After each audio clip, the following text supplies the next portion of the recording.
Good evening everyone and welcome to our countdown of Southampton FC's top 100 goals of the decade. Over the next couple of hours we'll be reliving some of the best and most memorable goals from the last 10 years.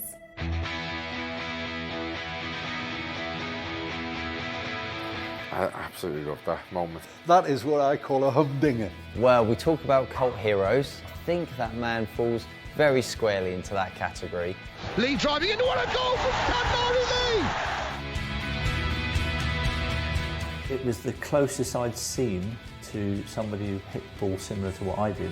So this is undoubtedly my favourite Saints goal. It's something special from a defender. The goal comes up on the big screen, I'm looking at it, I'm like, didn't see that coming at all.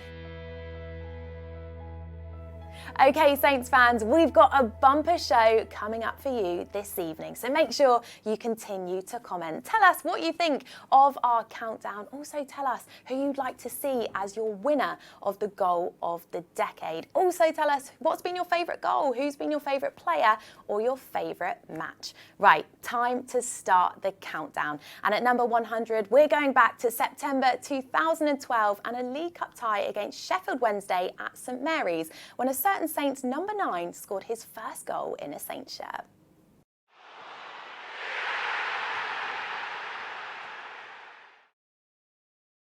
Chaplow halfway inside Sheffield Wednesday territory. Plays it into Rodriguez again. Oh, what a touch from Rodriguez. And Rodriguez shoots! And that is quite brilliant. And that's the sort of class that Saints paid £7 million for. As a person, he's a top lad. Everybody's played with Jay knows that. You know, he's humble. Family man, and you know, really nice lad. And as a player, he's one of the best finishers I've ever played with. He somehow seems to hit the ball with his side foot so hard that I can't even work it out. Well, it was a magic goal against Sheffield Wednesday, and obviously whenever any player scores their first goal, especially an attacker, it's a hugely significant moment for them. And the touch, it just sort of comes into him, and just the little flick and then the roll off the defender and then the clinical finish and that's kind of what you had from Jay. And the goal against Sheffield Wednesday really, not only did it set him off and running, but it really kind of typified what he offered. And then the extra thing that he added to his game was that ability to sort of run at players from deep as well. But that sort of technical ability and the finishing was just on show there in spades.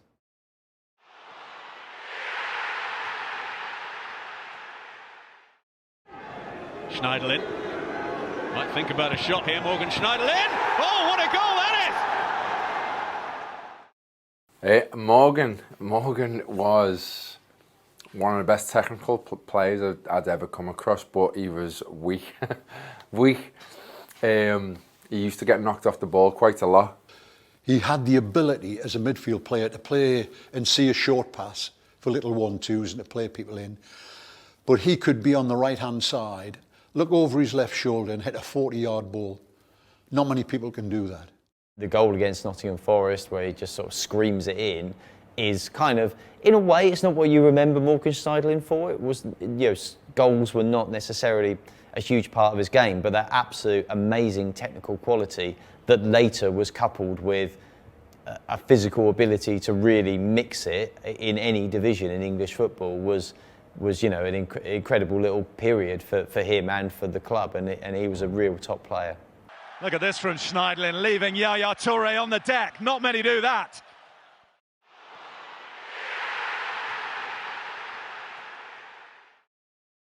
Saints have the second goal and they're moving down the right side with Chamberlain, and Chamberlain's releasing Hammond, and Barnard's in the middle if he can find him. It's crossed in, it's Chaplow! Oh! What a goal by Southampton! I actually remember speaking to the gaffer actually before the game, and I'd been at the club then I think for about 7 or 8 games when I was on loan from Preston, and obviously looking to make things permanent, and a couple of half chances in games before, and he was like, you know, you're due one. I was like, yeah, I am due one really, because I'm always in and around the box. And I just remember obviously Dino going down the wing, which I like no idea what he was doing out there. Obviously Dean normally just sits in there, but he's going down. I thought, well, as I always did, I'm getting in the box. So he's found me on the edge of the box. I don't know if it was meant for me. And then obviously a nice controlled strike with the instep of the left volley, and always disappointed really that I never scored more goals, but it's definitely one of my good ones, and happy to get away. And I think after that, I think Nigel put pen to paper and made it permanent, and I was obviously chuffed to bits with that.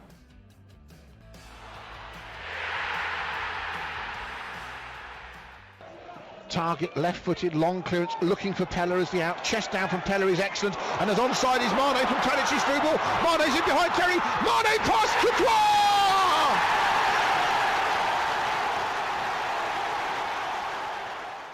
Mane. Let me tell you something about Mane. Mane is my favourite modern day player, modern day striker. Let me tell you why.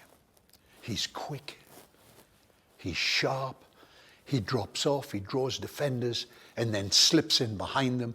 And as long as you've got somebody on the ball who is aware of his ability and his movement and is prepared to drop early balls in behind, Mane will always get in. He'll surprise defenders, he'll tease defenders. He's like Jinxie the cat. Now you see me, now you don't. And when he gets in behind, like he did on that goal, he's got in behind. Goalkeepers come, it's gone. Mane, for me, in this modern era, in this last 5 years, my favourite player.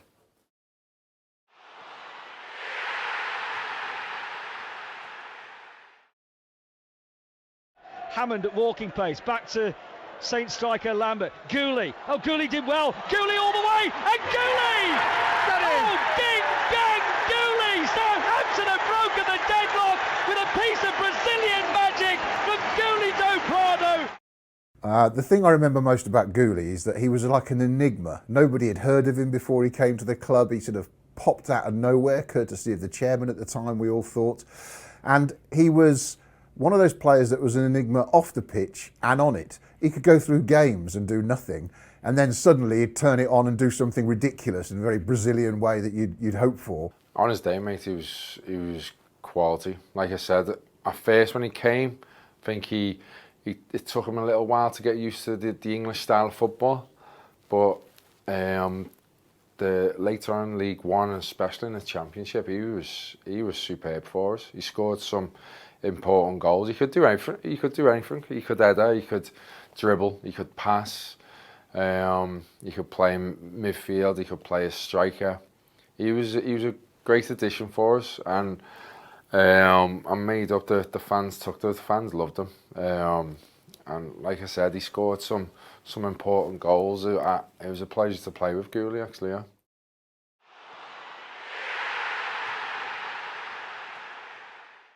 Ward-Prowse into Lallana, lovely ball to Ramirez, centre of the pitch 35 yards out. Ramirez might just hit one from distance. Oh, that's a fantastic goal from Gaston Ramirez.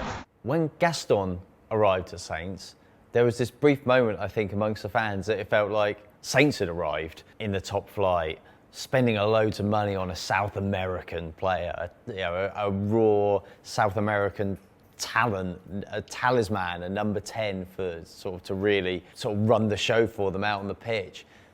Didn't really work out like that, unfortunately, with Gaston, because though he had just masses of technical ability, I mean, there's probably not that many players that have played for Saints that have got the kind of technical ability he had.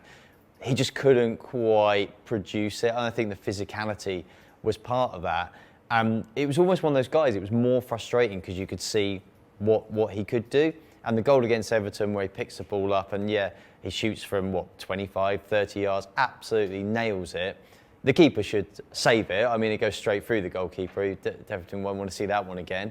But kind of summed up what he could do, but we just couldn't see enough of it because he just couldn't it was injuries, and there was just that constant, is he physically strong enough for this? He'd get bullied out of games too easily, bullied off the ball too easily. And I think that was a real shame because the excitement and the hype around him and then what he produced in flashes was something that was great, but it really was only flashes.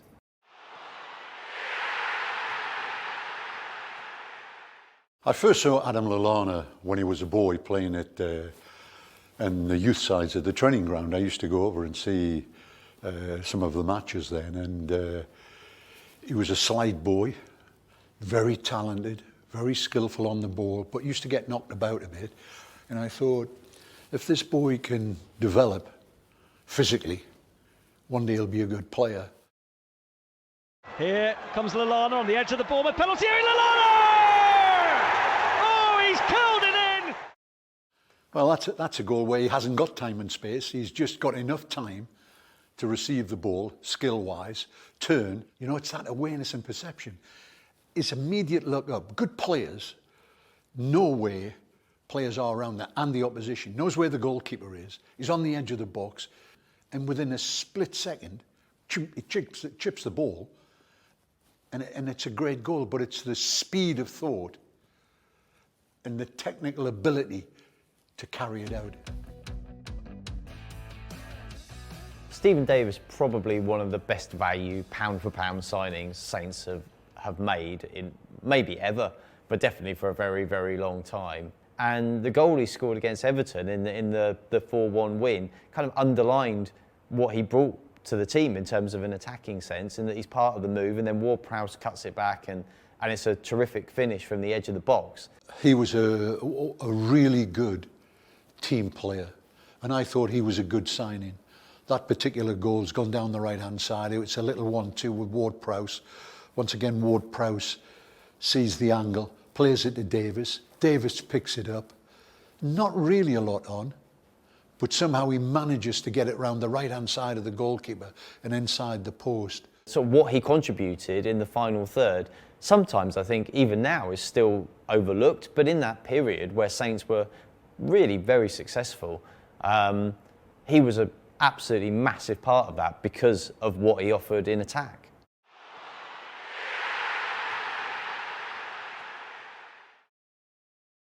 And Cedric can keep the pressure on. He's got it back.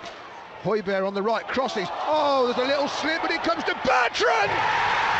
What a strike that is from Ryan Bertrand! He's top class. I think he's been one of our best players over the last few years.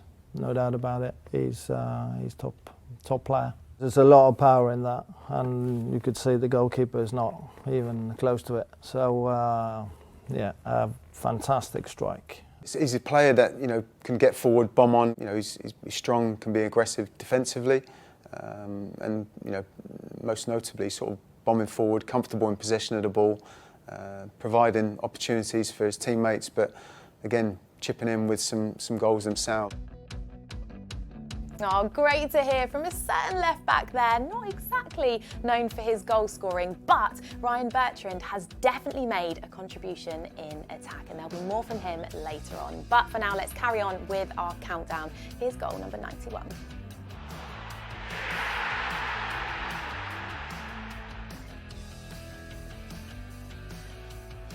And the ball played in by Burnley, given away, and Redmond nicks it past the midfielder. Redmond running towards the penalty area, goes past another one, finds Sims in space, right-hand edge of the box, crosses towards the back post, headed back into the 6-yard area. Gabbiadini turns and volleys, and the referee has given the goal to Southampton.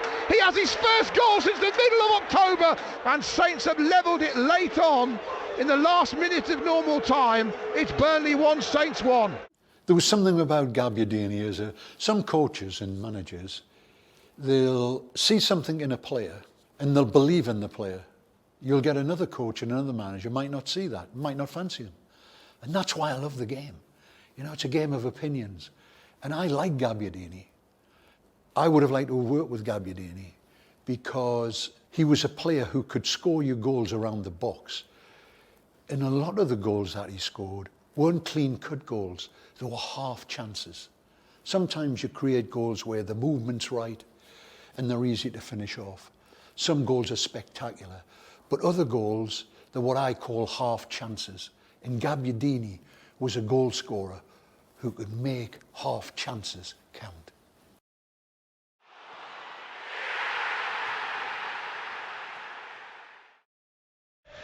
And a long clearance as Pella, Blackett all over him. Ward-Prowse nods it, looks for a return ball, gets it. Tadic when he's back to goal, 20 yards out, turns, lays it off to Pella. Pella in the box, hits the post. Back out to Tadic, who scores! Southampton have taken the lead at Old Trafford. Dusan Tadic, just off the bench, scores his third league goal for the club. Yeah, I think when you have a player like him that can just sort of be in any area of the pitch, regardless of how tight they may be being marked, sort of just able to sort of be comfortable in possession of the football. But I guess maybe a frustration point of view for some of us Southampton supporters over his time here would have been maybe just delivering that on a more regular basis, because as we've just seen, certainly had the talent and the ability, but it's just producing it on a more frequent situation in games. The weird thing about Tadic when you look at his career at Saints is how he sort of changed and adapted, and he started off as this kind of guy he was Mr. Assist, wasn't he? He was sort of Pella's right-hand man, if you like. And that was kind of his role, was sort of a mercurial talent type of role. And everybody criticised him for not working hard enough. Then things got harder for Saints generally as time went on, and he really dug in and then worked really hard, and his creativity suffered, and people criticised him because he wasn't being as creative as he was. But for my liking, was always a terrific all-round player and a guy you'd always want in your team.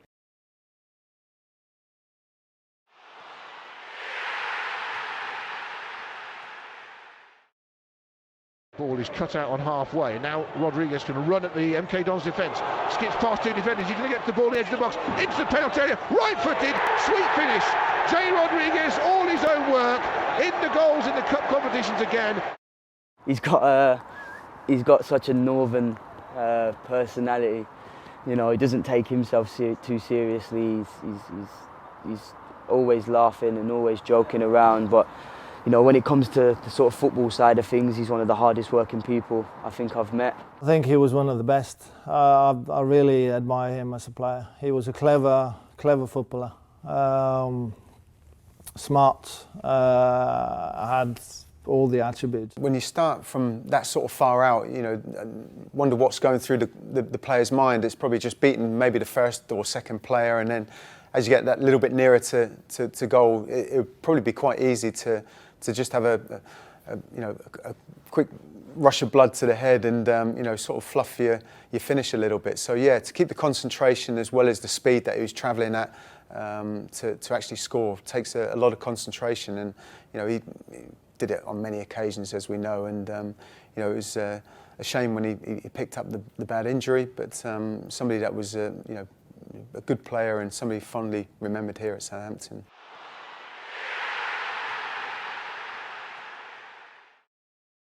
Headed away by Stevenage. Callum Chambers would have, for half a second, thought about a shot. Instead, it comes back to Reeves. Oh, another belter!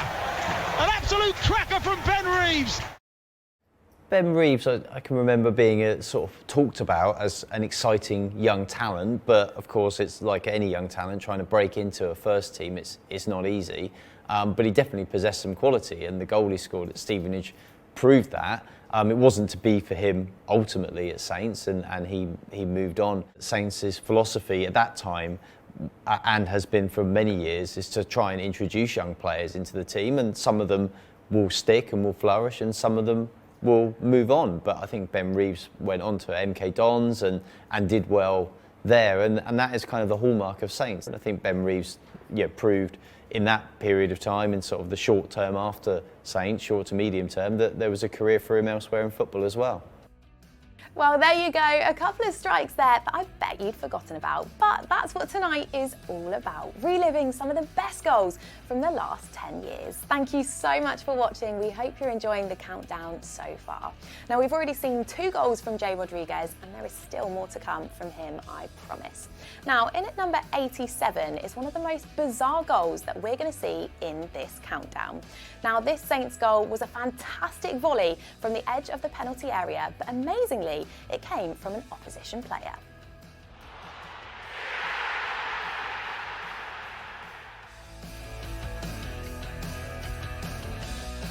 Saints win it back. Schneiderlin trying to get forward, chips it over the edge of the box, and then a ridiculous own goal. Santiago Bergini has just smashed it into his own net from 12 yards out. That 8-0 win against Sunderland will always be remembered because of the scoreline, of course, and people will talk about not necessarily the individual goals, but just the occasion. It became an absolute rout. Sunderland were a shambles. But when you go back to that game, you have to laugh at the way it all started. Forget all the goals that came afterwards. How did a player, a defender, volley it so beautifully past his own keeper with his right foot, almost facing the goal? He didn't even try and clear the ball. It's almost like he just decided to whack it because he was annoyed. It was 0-0 at the time. And of course, it started the avalanche of the afternoon. Quite an achievement, I would say, to put that in your own net. I've scored quite a few nice own goals, but he even got time there, and to have create sort of panic there in that situation is quite impressive, really.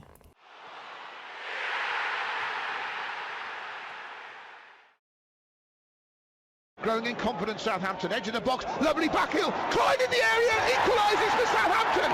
Fantastic strike, Dusan Tadic's back heel undid Liverpool.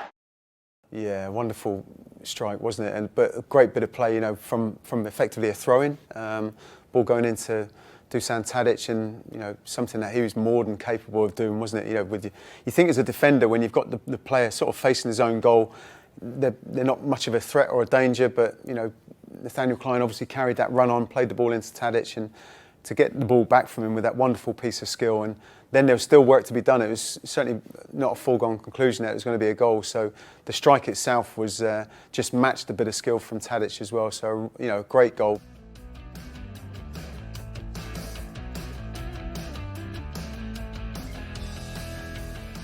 Well, we've just seen 2 great goals from defenders, but only one of them in the right net. What a strike that was from Nathaniel Clyne. But there's no time to waste. We're going to throw it right back to the start of the decade in January 2010 and a big night in the Johnson's Paint Trophy. This was the first leg in the Southern Area final between Saints and MK Dons, and it will always be remembered for this piece of magic by Mikel Antonio. It was another one of those special moments, all those moments that you look back on and you think, well, that was kind of what helped get us to a very memorable stage, a cup final, whatever. They're always the ones that really stand out. And Antonio himself was a really interesting, exciting young talent when he was at Saints, who's obviously gone on to prove himself as a top-level player elsewhere as well. And he just was one of those guys, a bit like following in the footsteps of Papawago. He just had that kind of chaos factor about him, especially as he was so young and raw there. And that was just, the goal was just kind of a taster of what he could offer when he was on song. When he came from Reading, and I watched the boy, he was raw, but he was powerful and he was quick. And I would have liked to have seen the club, and I said this during commentaries, I would like to have seen us to have hung on to the boy. And I think he's been a good player for West Ham. They can play him out wide, they can play him up the front. He's a big, strong, powerful boy, but get you goals as well. I just would have liked to have seen the club maybe sign him and keep him a little bit longer than what they did.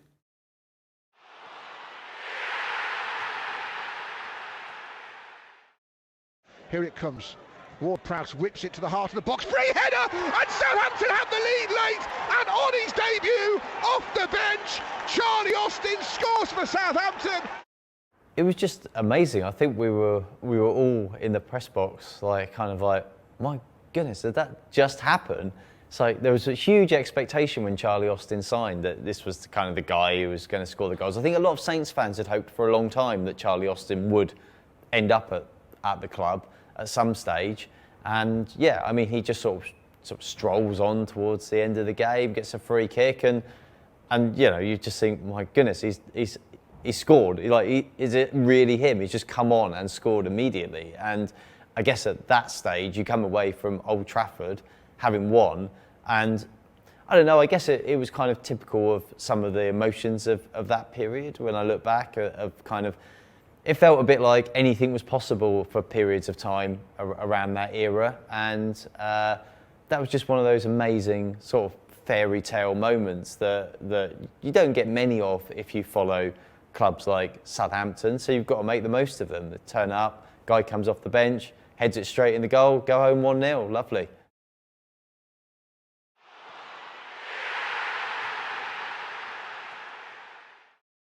Klein drives towards the byline. He just can't get the clearance away from Traore. It might have come off Traore's hand, you know. And then Puncheon does well to put the ball across him. Low shot, left-footed, 2-0 Southampton. Pretty crucial for the side at that stage of the season, and against another side that was struggling a bit, and a side that I remember playing against QPR over the years, and the support that we had, sort of obviously going up to London, not too far a trip for our Southampton supporters, and that always made a big difference, and obviously did to the team on that day. And a great drop of the shoulder from Punch, and wonderful finish into the far corner, and obviously went towards a result that meant a big importance for us in the league at the time. You've got a full-back in a position. He's not in a position to strike the ball or cross the ball into the box.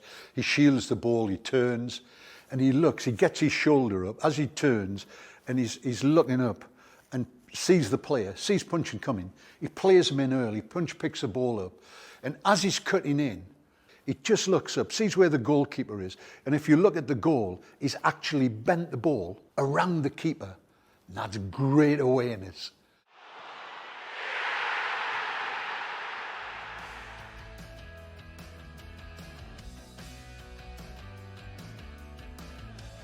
Now, good reading of the pass from Schneidlin's intercepting. Conley's played a good ball to De Prado inside the penalty, onto his left foot. Southampton have the lead. What a sweet finish from Gouli De Prado.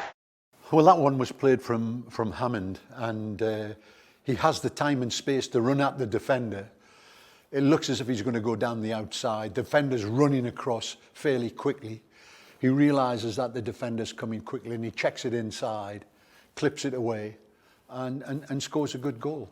He seemed to play in flashes to me. He had good games, and then you wouldn't see him for a while. So it was a bit of a mixed bag in a way. Yeah, he was a charismatic character. Very infectious. Yeah, he was a good-hearted person, mate, to be honest. And I think there was a group of foreign players around that time, Raddy and Papa, and it was. I've been at clubs where they all keep themselves, the foreigners keep themselves to themselves, but as a team, we had banter between ourselves, and it was a great dressing room, to be honest, mate. And Gouli was one of the main figures in the dressing room. It was, like I said, very, very charismatic character to be around.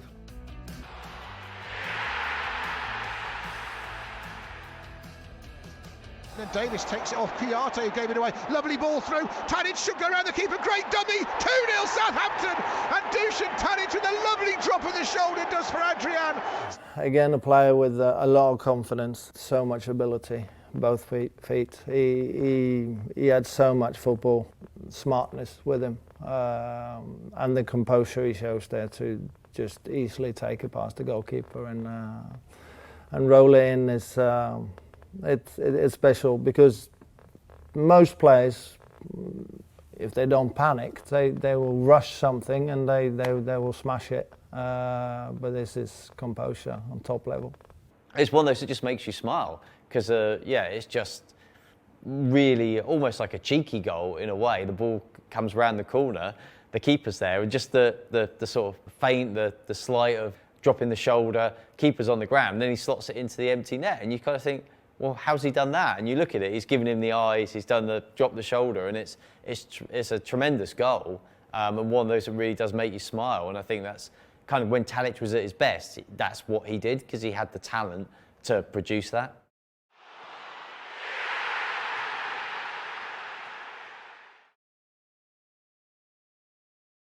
Gabbiadini brings it down, gets a 1-2 with Cedric backheel towards Armstrong. What a great finish from Stuart Armstrong.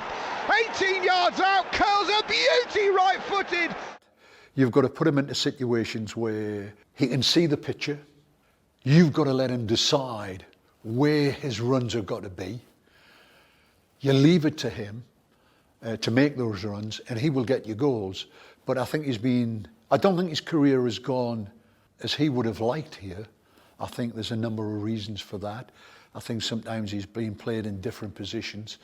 His timing of his runs, he will get you goals in the box. But that particular one, he picks it up on the edge of the box, and again gambles, he hits it well, and it flies in the far corner. Good goal.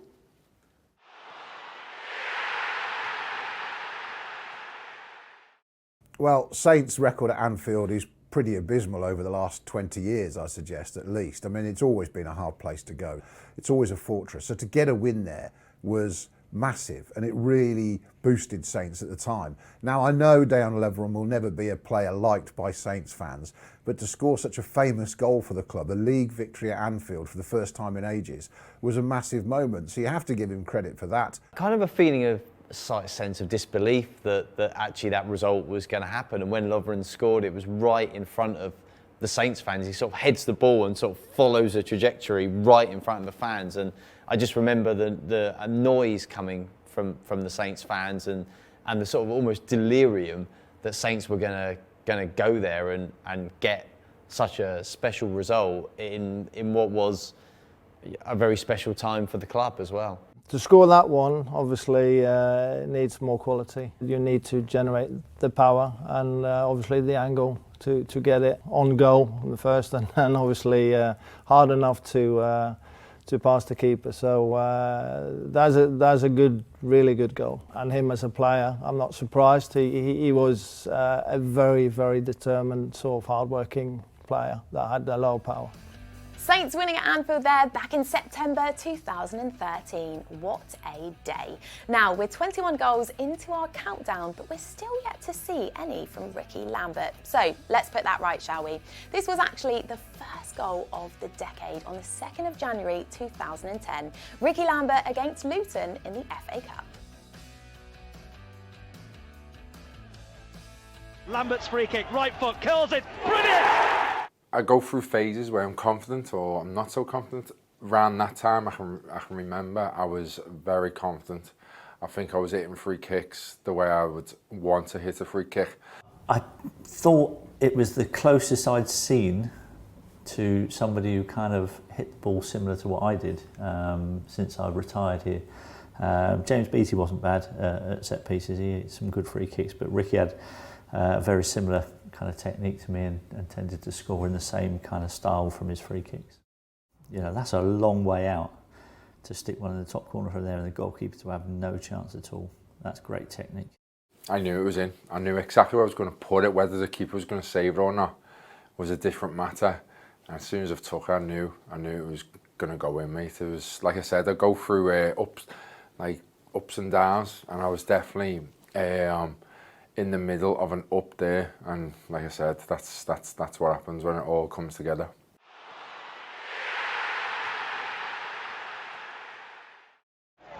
Davis holds off his opposite number 8, Andy Carroll, and plays a good forward ball to Rodriguez. Rodriguez in the penalty area, Collins for company, turns inside him, trying to find room for the shot, finds a pass to Lallana, who smashes his first goal of the season into the roof of the net past Jussi Jääskeläinen. Well, on that one, it's something I love from a midfield player. A midfield player being able to get from midfield into the box. He's got into the box. But when he's got into the box, the game has died to some degree because he's standing still. Then the play comes to him, the ball comes to him, but he has to think like a striker now because the play has actually stopped. He's stopped. And he's got to now play in the position where he finds himself, which is the striker's position, receives the ball, quick as a flash, on the turn, scores a goal. So that particular goal, he scored like a striker.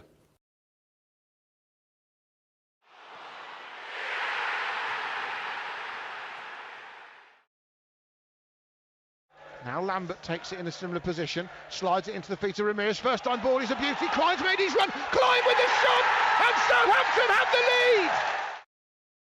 I remember in the build-up to the game against Aston Villa that there was a real feeling of really could do with a win today. After the 4 back-to-back defeats to start life back in the Premier League, there was just that feeling of, because I guess when you get promoted as well, you've got that uncertainty of, are the team going to be good enough? Are the players going to be good enough? Is it just going to be a stretch too far? Are you, as a promoted team, are you worried that you're just going to kind of yo-yo back down again? And Saints needed something. They needed to make a statement. It was a lovely sunny day at St Mary's, and they needed to kind of really turn it on. And Villa were a team that looked like they were a beatable team as well. And you kind of feared that if they didn't win that, then where would the win come from? And in the end, it was a very convincing win. And I think the manner of that victory, and it's kind of typified by Nathaniel Clyne's goal, was very confidence boosting, in that you see the interplay amongst the team. There's 2 quick passes that put him in, then he produces the finish. It's a great team goal. And I think the mood afterwards was, you know what, actually, we do belong at this level. There were enough wins there for us this season that while nobody expected them to sort of be challenging in the top 6, actually there's enough wins that we could finish 4th from bottom or better here. And we've got a team that are good enough. And I think that game really was the catalyst for that self-belief and self-confidence in the team. And obviously they went on to deliver exactly that and establish the team back in the Premier League again. Well, there we go. Great memories of Southampton back in the Premier League, and another goal for Nathaniel Clyne. And actually, it's not the last time he appears in our countdown. But for now, we're going back to September 2014 and a strike from Morgan Schneiderlin at St Mary's.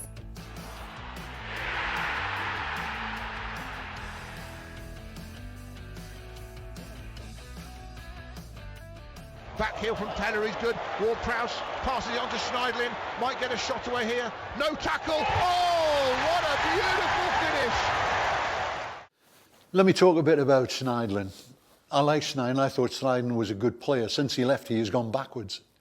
I would have liked to have seen him encourage more to get forward and get beyond his strikers and make runs into space and into the 18-yard box, because I think he had the ability and never really showed that ability. I don't think it was confidence, because I think he had confidence in his game. It was just calmness around whenever he got into a shooting area, he would just get too excited and his technique would go a little bit, and he used to get frustrated. But I said to him, as soon as you calm down, mate, and stop thinking it's a big deal, the goals will come, and later on in his career they did. That particular goal there, he's got forward, the ball's come from the right, it's flicked on by Pella, Ward-Prowse plays it on, he's had time to stop the ball, he moves the ball inside and clips it round the goalkeeper, and it's a good goal. And that's exactly the point I'm making, that if he'd have got himself into those positions more, I think he could have scored more goals. But from leaving Southampton, I don't think he fulfilled his full potential.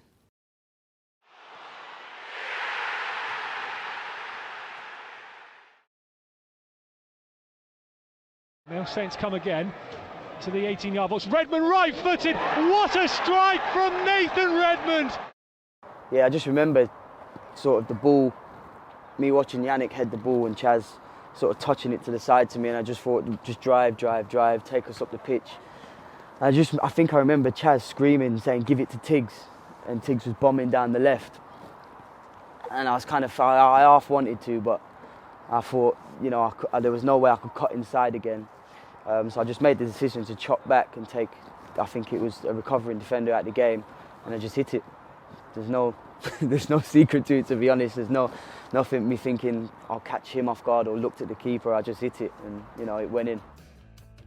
Now we're rewinding the clock back to October 2011, when Nigel Adkins took his Southampton side to Reading in the Championship. And it will always be remembered for this moment of magic by Steve DeRidder.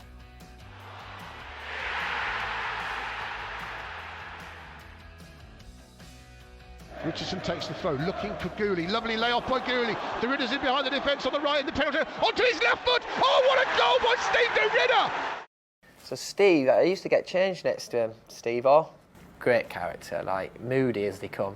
Every morning he was moody, and I'd just come in and rip him, really, try and get a reaction out of him. I think he hated me for the first 2 months because of it, and then once he got to understand that it's because I actually liked him, we became really close.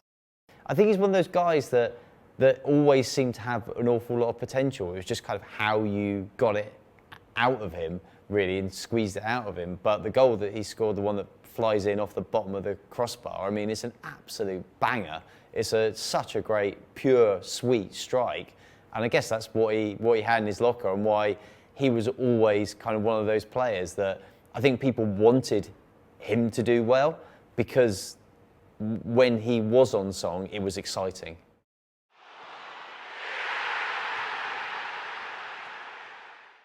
Rodriguez gets his first touch. Back to goal, 35 yards out, turns away from trouble though. Might hit it from distance, straight to the goal, he fumbles it, Ramirez dinks it into the goal! And Gaston Ramirez gives Southampton an equaliser against Queen's Park Rangers. I think Gaston ultimately will be remembered as a player that flattered to deceive. Immense talent, great touch, but probably for the Premier League, the application probably wasn't always there. That goal at Queen's Park Rangers he scored showed that deft touch. What an incredibly gifted bit of skill that is. It looks easy, but to lift it and get it down so close to the goalkeeper showed what magnificent skill he had as a footballer. It's just a shame really that in a system where Mauricio Pochettino wanted everyone to press so hard and work so hard without the ball, that wasn't really his game. And I'd say he probably could have made more of his career in the end than he ultimately did.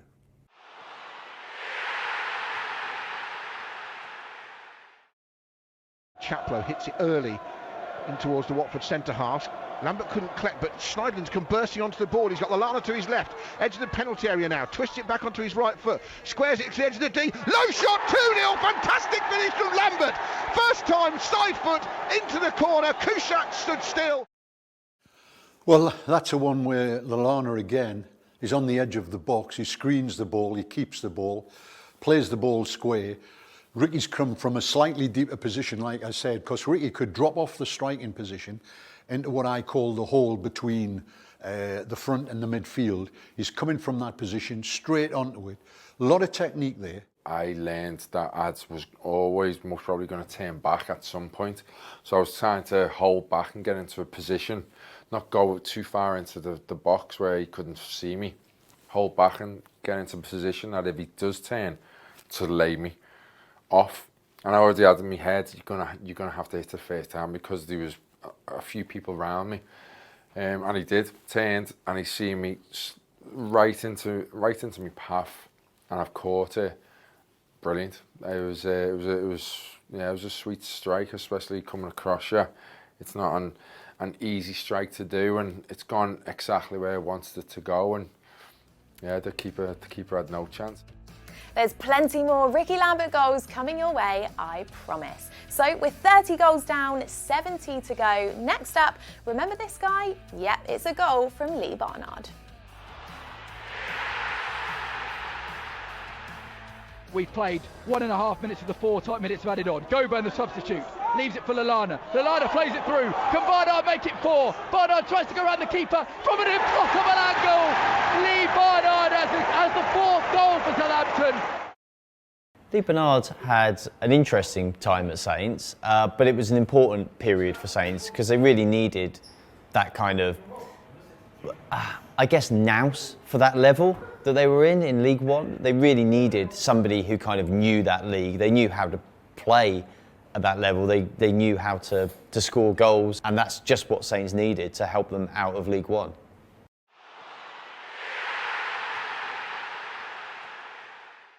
It's 3 against 5 in Saints' favour. Back it comes into Lallana, can't quite keep possession, does so.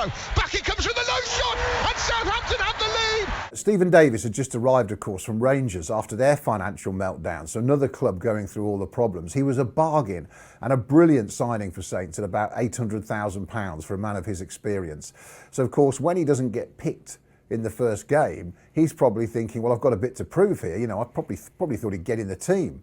And for him, returning to the Premier League after those years in Scotland as well was important.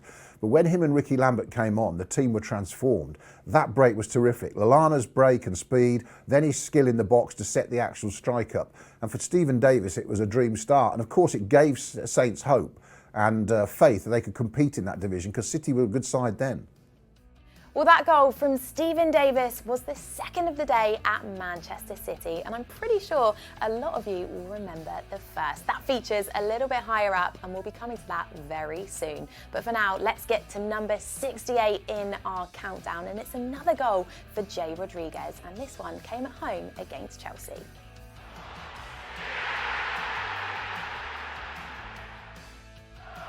Rodriguez, he's got the return, it's a magnificent finish. Southampton in front, it's Jay Rodriguez. A lot of players you see who play perhaps deeper, play number 10, they have real technical ability, but because Jay had been a striker and he'd come to Saints almost as a striker who then moved into a deeper role, he had the finishing ability as well. So to be able to have all that in one package is incredible.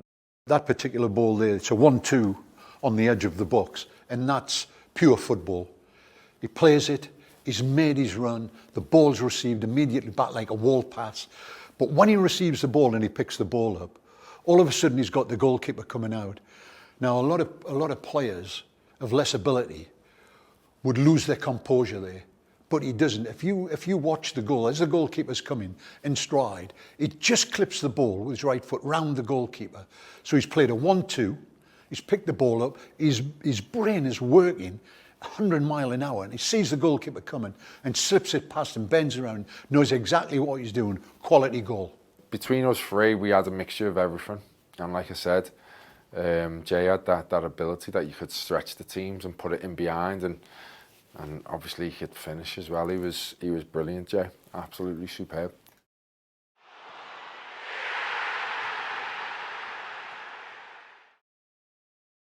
Deep in Palace territory on that far right touchline. Mane spins away from his defender, he's done brilliantly, gets the byline, pulls it back towards Palace, goes back out for the goal, and the second goal for Saints. Ryan Bertrand on that left-hand side, he's hit it first time, right-footed with his weaker foot. Exactly what you want from your fullback, the balls being obviously from the throw-in down the right-hand side. Great piece of skill from Sadio Mane, which we know only too well what he's capable of doing. Great little turn in the corner. And the ball in was, you know, that air shot from Pella, but for Bertrand to be running in from the opposite flank, and you know, very impressive to be finishing like that with your right foot. I know what my right foot was like, and it was nowhere near as lethal as that, that's for sure. So yeah, you know, great for any fullback or wing back to be scoring goals, but yeah, a good goal and a good bit of skill and a wonderful finish.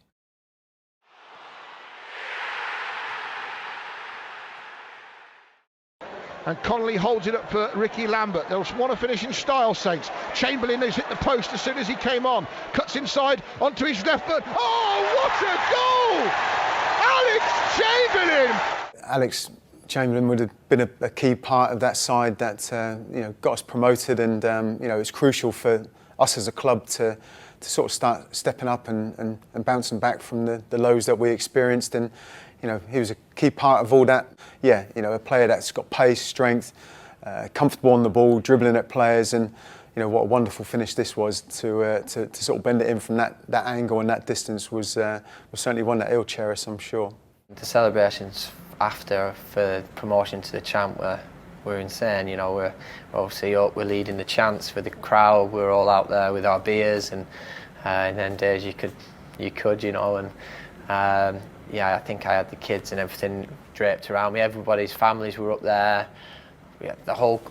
When you looked out, the whole field was just covered, and obviously the lads were just leading whatever chants, you know, Portsmouth chants and all sorts, and good times, like great times. And you know, I think like we talk about the boys, and it wasn't just the boys in the changing room. It was like throughout the whole stadium. You know, all the way down to the fans, the media staff, the coaching staff, the physios, the academy. We're just one big, you know, family all going in that direction, and if you didn't want to jump on, then jump off.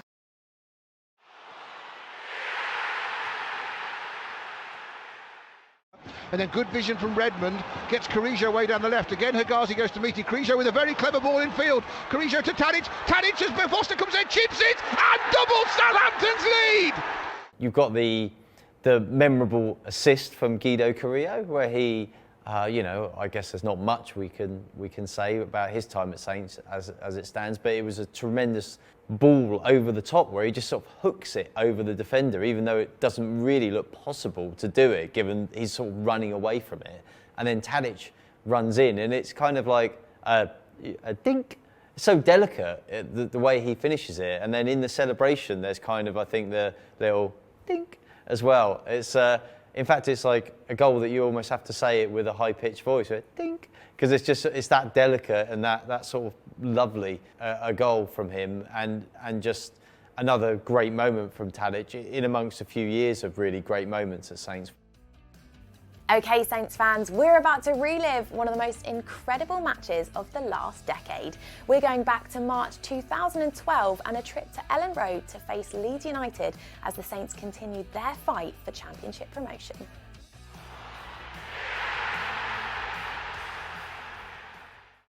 Clever ball, and now Corks in down the right wing. Lovely pass as well. Can he make a good cross into the penalty? Lee nods it across. Lambert on the volley. What a fantastic goal for Southampton! Crazy game. Crazy. Great game.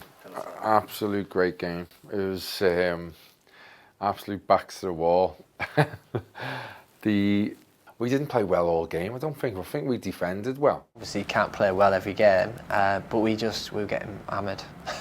Just like it was the Alamo. McCormack on the right for Leeds, curls it in, dangerous area, great save from Kelvin Davis. We didn't have many chances. Don't think we wasn't our usual self, being able to pass it and go forward. We struggled a little bit, but we managed to get 1-0 up pretty early on, and then it was just basically defend. And I still to this day I don't know how we'll finish 1-0. Come out to Snodgrass on this left-hand touchline. Clayton curls it right-footed. Kelvin Davis comes a long way off his line. He hasn't got there, and then the ball has not gone in. How did that not go in? Like some of the saves Kel's pulled off was incredible. Like normally you get one shot where like in your mind it's bloody hell, you've scored here. There's about 3 or 4 where it's like, oh no, and then somehow it hasn't gone in. Kel's pulled it round the post or tipped it over the bar. Epitomised us as a team. You know, like, yeah, we wanted to play football, yeah, we wanted to dominate possession, yeah, we wanted to score great goals, and we did score plenty of them, but without that side of us, we wouldn't have got back-to-back promotions. Curl towards the back of the area, diving header down, and Kelvin Davis puts it up into the air, still not going over the line, off the crossbar, half away, Leeds can't bundle in, another shot comes in, goes wide, corner Leeds, unbelievable football at Ellen Road. Just defending our goal, like I said, I've never been in a game like it. I don't think many have, to be honest. It was brilliant to come away with the win. Like, to come away with a draw would have been good, but to come away with the win, I can remember just hugging Kelvin afterwards. I think the whole team was hugging Kelv, because it was a special performance that day. It's the best keeping performance I've ever seen in my life. I'm sure if he did a top 100 saves, he'd have plenty. So always thankful to Super for them moments. And without him behind us as well, galvanising the group, we don't get through on days like that. But incredible scenes, man.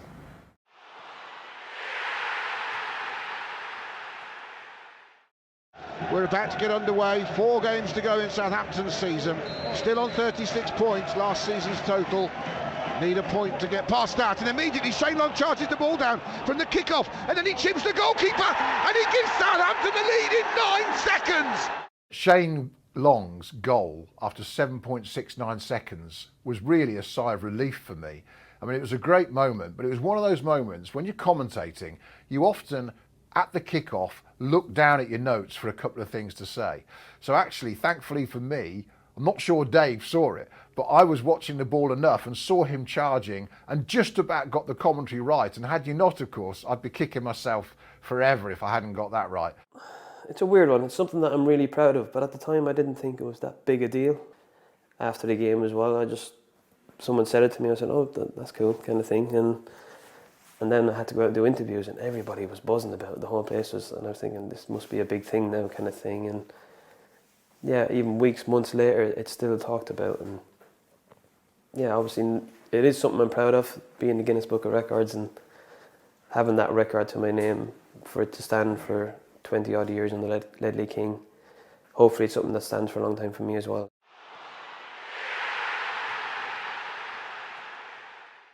Cedric, it's about 3 or 4 yards from the penalty area, left of centre. Is he really going to get this right? He's never scored a Premier League goal. Cedric curls it. Oh, it's a brilliant free kick. He does have his first goal for Southampton in the Premier League, and Saints are 2 up against United within 20 minutes. The modern balls today, they're light. You can strike them well. Ward-Prowse is brilliant at dead ball situations, but in this case it's Cedric. It's on the left-hand side. He takes it with his right foot. And sometimes if you're the right distance from goal, and you've got the wall that 10 yards away, if the distance is right and you think you have the ability to get your foot under it, through it, to lift the ball over the wall with what we call dip on it, that one had dip and bend, and he struck it perfectly. And again, from a free kick, that's a good goal. Well, we've seen some great goals so far. Keep commenting with your favourites. Now, if you have just joined us, we've seen goals from the likes of Steve de Ridder, Gaston Ramirez and Gulli de Prado. But there's still plenty more goals to come, 61 to be precise. And the next one has got to be one of the best team goals from the last decade. 27 passes, which saw Southampton play Middlesbrough off the park.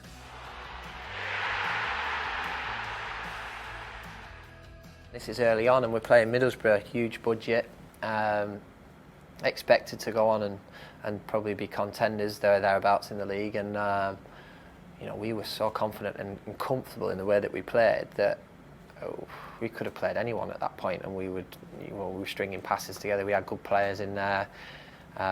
Jack Cork had joined us, who was very pivotal in midfield at keeping the ball. We had obviously Morgan, super comfortable on the ball. And yeah, we were just playing it around, and then great to see Connors actually get the goal at the end.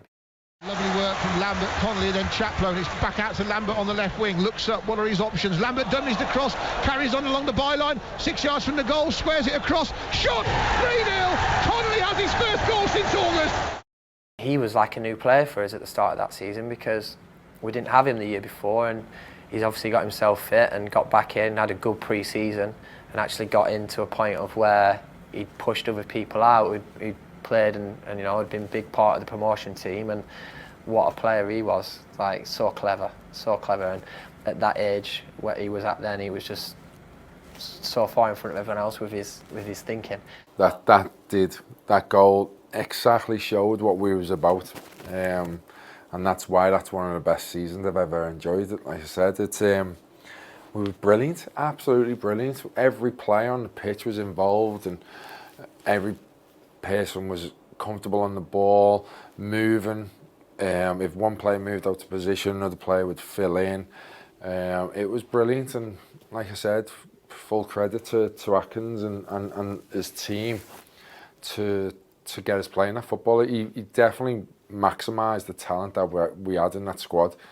Good or bad, we used to watch the game back the day after, good points, bad points, and I didn't know that it was that many passes till the day after, or that good of a goal till the day after, and it was brilliant. It was, we beat them 3-0 or something like that. We absolutely battered them, and that was one of the best goals, yeah.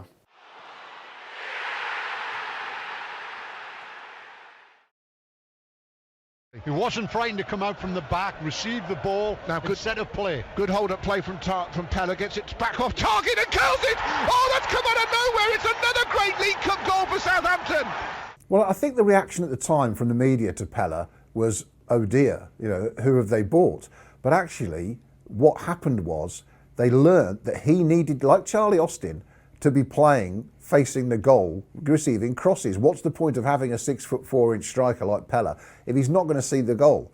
You know, so he was good away from the goal. Yeah, he was never going to be the fastest, but they ended up working out how to get the best out of him, and it was great. It was a great acquisition in the end because he was a real pivotal figure, literally on the pitch, and I think off the pitch in a way. He gave the club a strength on the field that they hadn't previously had.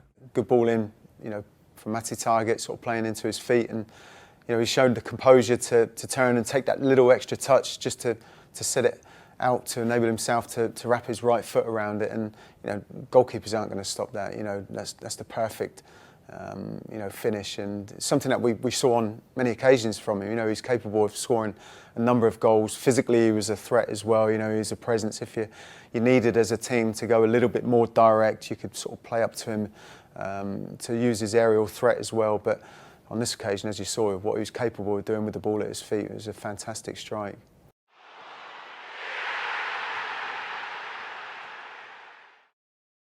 Short pass to Stephen Davis, looks up, again tries to play it to feet, it deflects, still not cleared away by Sunderland. Headed down, Rodriguez brings it down, he'll volley it, fantastic goal! J. Rodriguez Rodriguez has hit an absolute beauty. Low past Manoni's right. When Jay Rodriguez signed for Saints and came in, there was actually a bit of a feeling of, why is this guy signed? Why have we signed this guy? Like, what position does he offer that kind of Saints don't have? But I guess that proved to be folly in the sense that he proved he was a top draw player. The thing about Rodriguez, he could score goals from outside of the box. He could get into the box himself and score goals with headers because he was good in the air. And that one, he's picked it up on the edge of the box. Typical striker, he's just gambled. He's seen the sticks and he's gambled. And again, it was a good goal. When I first came here, he was just coming back from his big injury. So, you know, everyone was saying it was like having a brand new player back again, and, you know, I could see the quality straight away in the training sessions, and it was an actual honour to actually play with him, to be honest. Wow, how many strikes has Jay Rodriguez had in this countdown? And there's still a couple of special ones to come. Now, our next goal comes courtesy of a rather unusual source.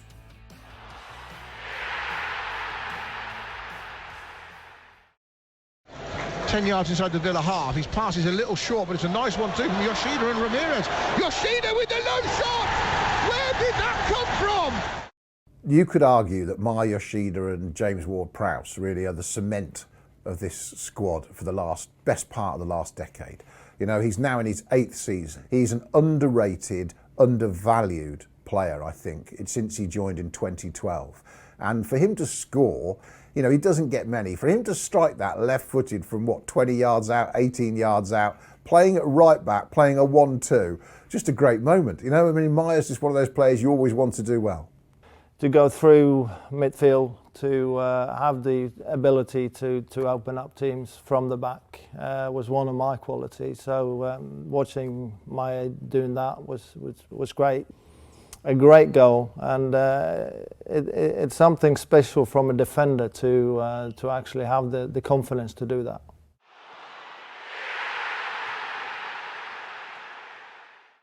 Gooley goes ahead of him, but out on the right is Fraser Richardson. Richardson's got space, he puts the ball in. Gooley on the turn! Oh, what a finish that is from Gooley to Prado! It rather typified what Gooley could do, that goal. I mean, the ball's come in, he's taken on a sort of side-footed volley as it's dropping, kind of ahead of a defender, and steered it in. I mean, technically, it's a very difficult thing to pull off. Gooley to Prado there shows, you know, the importance of technique and the timing of a finish. It's not always sort of like slashing at an effort and trying to hit it with pace. Sometimes it's just using the pace on the delivery or the ball into the box, which was a good one. But the technique to sort of finish it with the control as it sort of just struck it on the half volley was really impressive.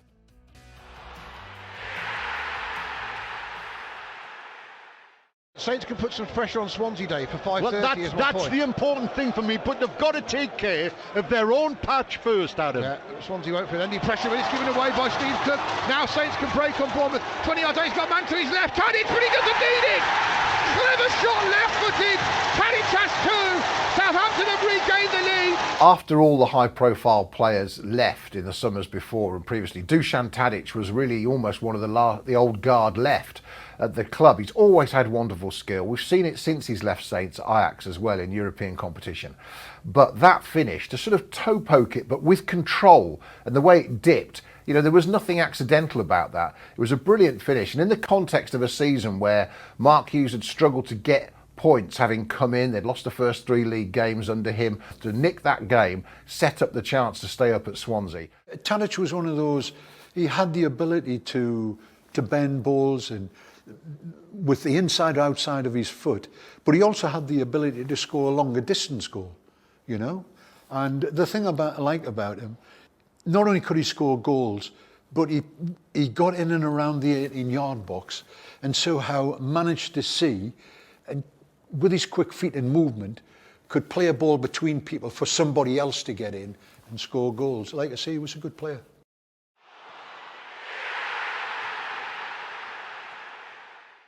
Squares the ball 30 yards out to Stephen Davis, inside left, chips it out to Nathaniel Klein on this right-hand side. He might have a go! Oh, spectacular strike from Nathaniel Klein. He's volleyed It was an absolute worldie, really, from Klein coming forward from right back, absolutely smashing it right-footed, and it kind of flying into the top corner. And it's a wet night at St Mary's, so you get that great effect where the ball hits the net and all the droplets are coming down off the back of the sort of stanchion. I think Nathaniel's sort of one of those players as well that we saw developing as a from a position point of view, like a modern fullback, like a player bombing forward, comfortable in possession of the ball, looking to assist goals for his teammates quite obviously, but naturally, like he did on this occasion, chipping in with some goals themselves, and that's very much what the modern fullback's all about, and he was sort of very much in that mould.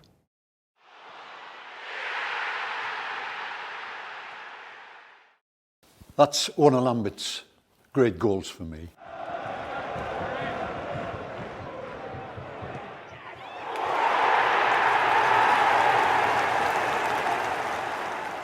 One thing about Lambert, I loved about Lambert, was I saw the boy arrive at the football club overweight. I saw him lose his weight and develop as a player, physically, mentally, and his awareness as a striker. He developed in such a way that he could score goals at the back of the 6-yard box with a header. He could drop off and play people in to score goals. He could receive, like he's received that one, from a throw-in, knowing exactly where he is. He's caught the defender on the half turn. He's turned himself. He's known where the goal is, and he's gambled. And that's what strikers do. They see the situation, they know where the goals are, the white sticks, and on the turn, his technique, he's hit it, back of the net. Great goal. It was a massive game against Huddersfield, our rivals. I just had it in my head again, like little scenarios. He's going to throw it across me, I'm going to let it come and I'm going to volley it. And it's worked perfect, and to see it hit the back of the net was a big relief because, like I said, being desperate for a goal and he just wasn't coming. To see that at the back of the net just gave me more confidence, and then I think I went on and improved, and the goals started to come more frequently then. So now it was brilliant to see it hit the back of the net.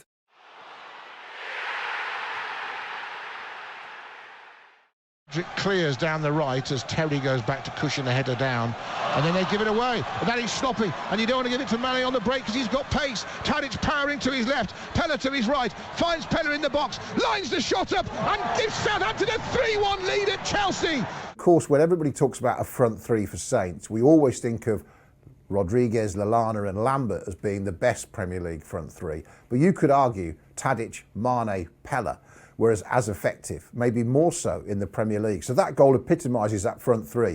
You can see them all racing down the pitch together as Chelsea backtrack. Great pace from Sadio, of course. And again, Graziano, the confidence just to hit it early, take it low. And of course, Saints won the game 3-1. And it sort of did for Mourinho, along with Bournemouth winning there soon after. And off he was gone. And no one was happier than Saints fans to see the special one disappear.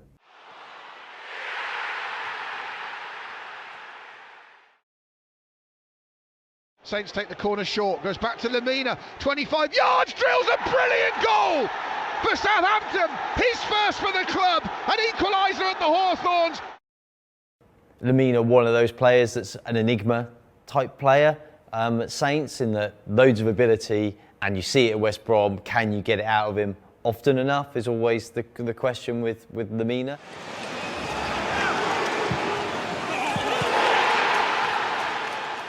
I guess your expectations aren't high when anybody's going to try and shoot from that distance, and you're just like, woof, because you watch it on TV and it seems like such a pure strike, but it's only when you're there in person that you kind of get the real ferocity of actually how fast it's travelling, and the fact the goalkeeper can barely move just makes it a really tremendous goal.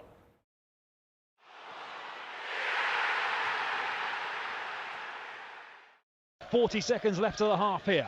Fox swings it in, fizzes it in, the header goalwards, and it's into the back of the net, and Højbjerg claims the credit. How do you describe yours? Jeez, I wouldn't know. Like, he is one unique individual in a good way. Like, just incredible, and like human beings to be around, like constantly laughing and joking. And if you walked in not feeling great, you'd walk out feeling $1 million. So obviously only scored on a Tuesday night, we all know that. Super important in between the posts, edge of the 6-yard box. Can't really miss his head, and it goes. You know, he's just got to get a good connection on it, and he did it many times. Big goal against West Ham, obviously. Big Josh scored a great header, and I can just remember feeling so happy because I knew how hard it was to beat them, and I think it was a message to say we are still there and we deserve to be there. He scored some important goals, yeah, and he used to like to talk about it as well. He would let you know how important the goals are, but Josh was a great character. He was very loud, very funny, very dry. But yeah, he was a great character to be around, and he was great on the pitch.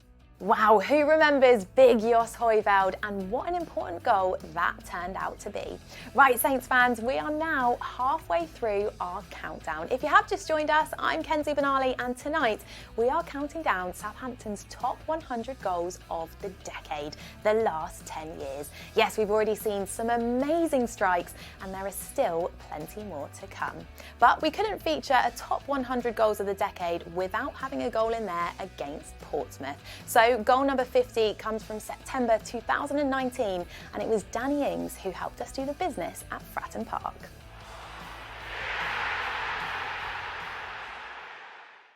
Prowse gives it him back, just behind him, just stopped him, but he's found Obafemi with a good through ball. He looks to get Ings in. McGilvery can't get there before Ings, who toes it past him beautifully.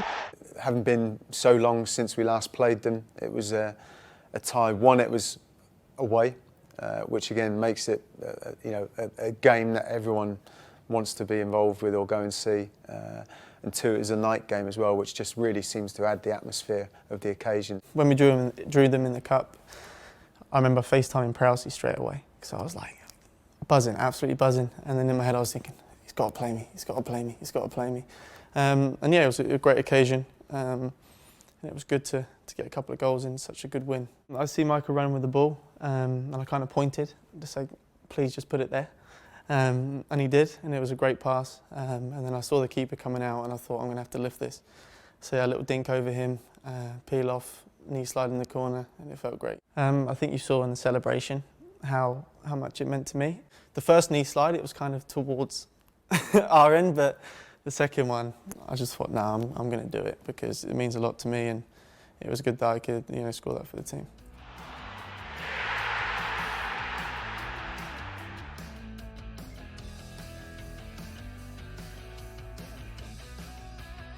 As Lambert brings it down onto his chest again, he's allowed to. They're looking for a 1-2.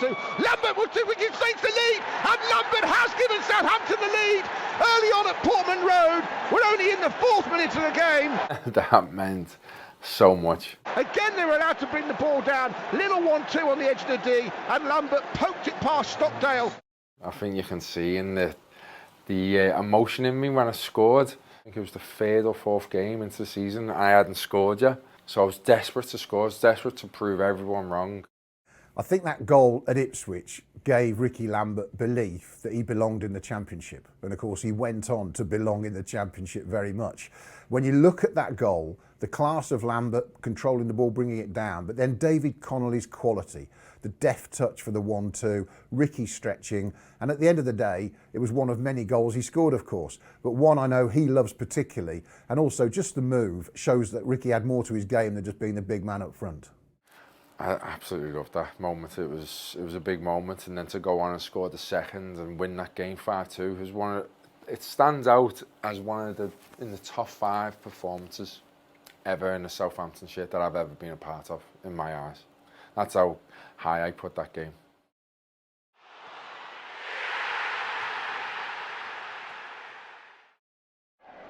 And I imagine West Brom are as good as anybody at causing trouble. As Long gets into the box on the left, short ball to Tansi, he helps it on toward Prowse, he'll have a free shot at goal, he goes back to Classy, 20 yards out, 1-0 Southampton! Oh, it's a wonderful strike. Yeah, I guess from him as a player's perspective, when you go to a club, he was probably a bit frustrated that he didn't go on to have the impact that you would hope to have as a player. So yeah, it's a little bit disappointing, I guess, when you look back on that. But yeah, this was a wonderful strike, and again, just capable of hitting that from the edge of the box like that, you know, again, a strike that very few goalkeepers are going to get near or even save at all.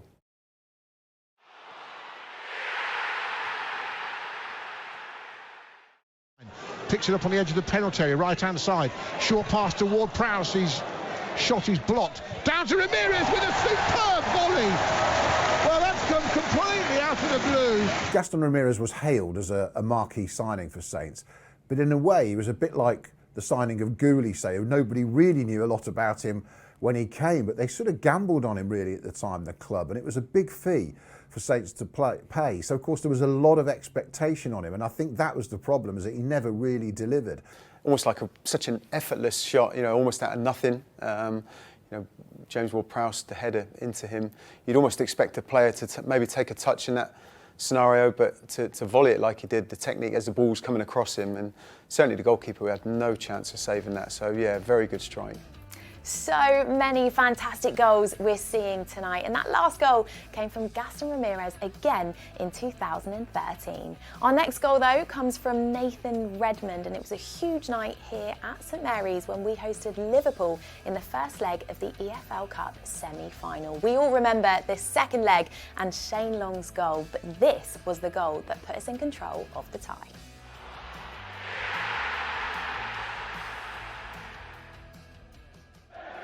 And it all came from Bertrand giving them a boost with that run, and then Liverpool missed a pass. Redmond again! This time he scores! Put through by Rodriguez, turns it past Karius, and Saints against the run of play lead in the League Cup semi-final against Liverpool. The Liverpool EFL Cup tie and cup ties, I guess, were staggering because yes, Saints had beaten Arsenal, but and it was at the Emirates to get there, and that's not easy no matter what. But Arsenal fielded quite a weak team. So yeah, the game at St Mary's, I think everybody was. Well, there was a great atmosphere because people were hopeful, and it was obviously going to be an important match because it was the first leg was at home, and then they had to go to Anfield. But there was a sense that almost does it really matter, because unless we win 3-0 or something crazy like that, then they'll probably do us by 2 or 3 up there anyway. I just remember specifically during the week, the manager at the time, Claude, asking me to run in between the fullback and centre half every time sort of J-Rod had the ball or Dusan had the ball coming in off that other flank. So I think I tried it a couple of times just before leading up to that.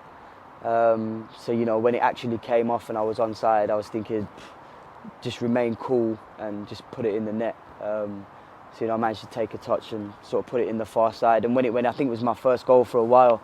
I don't think I'd scored since October, November before that goal. So, you know, it was good to get sort of a goal in a significant moment. And I was hoping, you know, that I could sort of grab a couple more. Suddenly Saints have got something, and you think, well, maybe. It's unlikely still, but maybe there's a possibility. And I think that moment then actually was the first seed that people began to think, Wembley could happen here. It could happen. It's not likely, but it could happen. And that's something really special. And then obviously we all know what happened up at Anfield.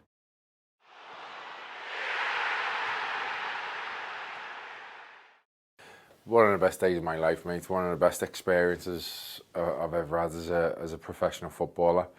We went in there favourites, but we didn't feel nervous. We felt we were going to win, and we were going to win comfortably because we were ticking at that time. We were playing really good football, and we just knew we had a lot more than Carlisle.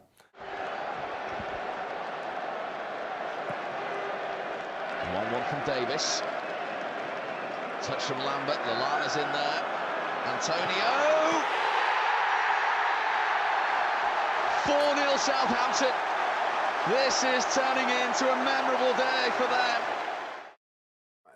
Antonio was a good player. He was a bit raw when we had him, but he was definitely capable of moments like that. And I thought it was a great technique to control and then hit on the drop bounce with his left foot. He's always had power, and like it was to see that hit the back of the net. Then you knew it was game over, and you'd won the JPT. It was, like I said, it was a special day, and that capped it off.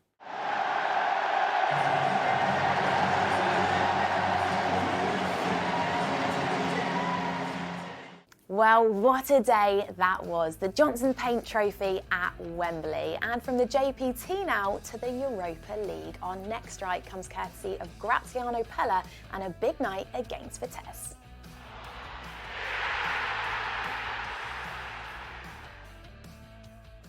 Tadic infield to Mane, 25 yards out. Lovely ball for Pella. Onside, 1-0. That's what they needed. Out of nowhere almost. 2 good passes and 1 great finish. Saints 1, Vitesse Arnhem 0 in the Europa League.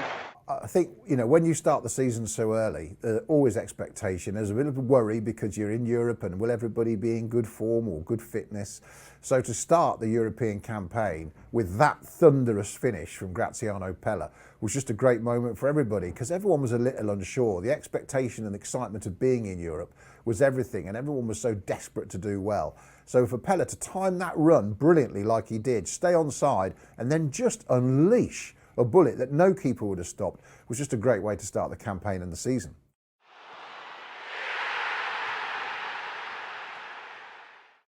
Corner from Boufal, sent back out to him from the defender's head. Now he'll attack to the byline, gets there, tries to cross, might find Shaylong, pokes it across the penalty, and Saints have equalised! And Maya Yoshida with a spectacular volley in off the crossbar. There are never going to be many Maya Yoshida goals in a best 100 goals compilation at Southampton FC. And that game wasn't particularly memorable against Stoke either for Saints that afternoon. But just for the audacity of the strike and the confidence for a centre-half to hit it, and he hit it like Gerd Muller or Jurgen Klinsmann, it's just a great moment for him personally at the club. And it's such a clean finish that it's worth having in the 100 goals. It's unbelievable. Just to adjust yourself to do what he does there, and the ability and sort of coordination of everything. I mean, it reminds me about Zlatan Ibrahimovic. It's that sort of goal, what he can do.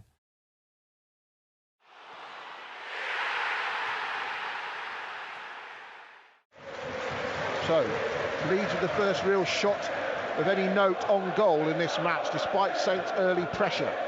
Now Hammond picks it up centre field, driving towards the penalty area, might get a shot off, low one, left-footed, and the captain starts the season in tremendous style back in the Championship for Southampton. We carried our momentum over from the League One performances, and we played obviously Leeds, first game at home at St Mary's in the Championship. Dean Hammond scores 1 and I think we won 3-1 maybe, something like that. Great player. I loved him. Loved him. Great captain, great character to have in the dressing room. Said the right things. Showed by example. He was brilliant for what we needed to play in that way. And like I said, he popped up with a decent, important goal now and again. That game set the tone for the season, and Dean Hammond set the tone for the team. And that goal is typical Dean Hammond, driving forward away from players, running into space, looking up, hits it early. And of course that then ignites St Mary's, gets everyone going, and the captain's leading from the front. It's a really important goal for the season.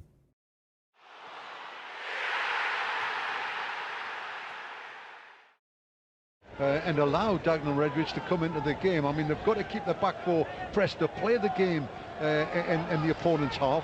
Here's Chamberlain, and Chamberlain's gone for goal! Terrific! Well, what an inventive goal by Alex Chamberlain! Not for 1 second did we allow him to say that he meant it, but I think we all know that from watching him go on and play now that he definitely has that in the locker. You know, he definitely had that sort of finesse in the final third, shall we say, that goes so rarely with players of his attributes, if you would. The goal against Dagenham and Redbridge, where he just looks up. There's nobody else in the box, so it's there was talk afterwards. Was it a shot? Was it a cross? But it was a shot, and he said it was a shot as well. And just to have the audacity to try that at such a young age just kind of showed the mentality he had and how far advanced he was, even for a really young player. A vital piece of the promotion team really to the champ. We had Al going down the right, and we had obviously Adam Lallana on the left, like twisting people up left, right and centre. So yeah, he did really well, and I'm obviously so happy for him that he's gone on and I'm playing now at the very, very top, so deserves every accolade and award he gets. On to our next goal then, and this is the only penalty in our top 100 countdown. Saints were 2-1 down at Millwall back in March 2012, and Ricky Lambert scored a penalty in the 85th minute. That made it 2-2, but Saints got another penalty in the 88th minute, and there was only one man for the job.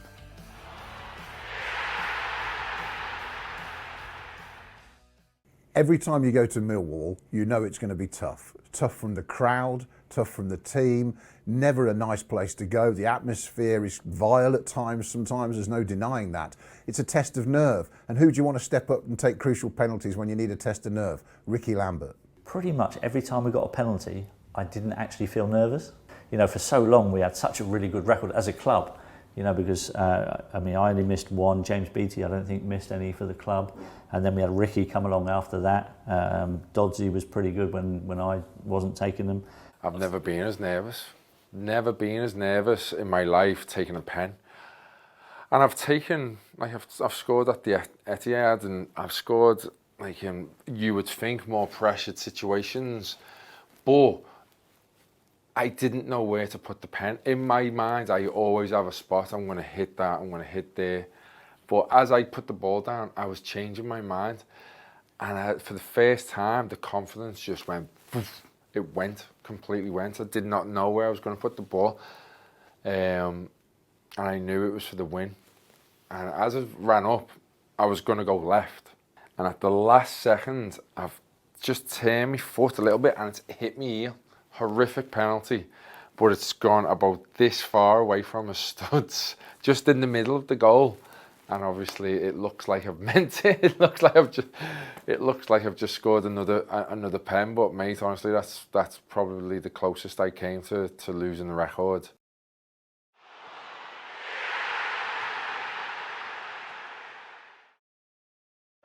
As Klein plays it down this right wing, Saints playing from left to right as we look down. Their fans opposite us on the other side of the pitch as Jakupovic clears his average. Wanyama tries to shoot from distance. Oh, we've had another remarkable start to a game! A goal that, not a goal source that you would pretty much associate with somebody like Wanyama as a player in the position that he played. But yeah, what a strike that was. I mean, not great play from the goalkeeper naturally, but there's still a lot of work to be done. And to strike it first time, didn't even have to take a touch. Just use the pace of the ball to guide it back towards goal. And certainly the goalkeeper will be embarrassed about it, but it's a wonderful strike at the same time. There was a period of time then when he was in the team, when Saints really competed incredibly well against the top big six teams, if you like. And he was a huge part of that. Those were the games that you really knew Victor was going to come into his own. Against some of the lesser teams, sometimes, a bit less so. But against those big teams, he was so good at shielding the defence, neutralising some really top quality players. He was just an absolute sort of defensive midfield colossus for Saints, and just such a good player to have when you were playing those real big teams.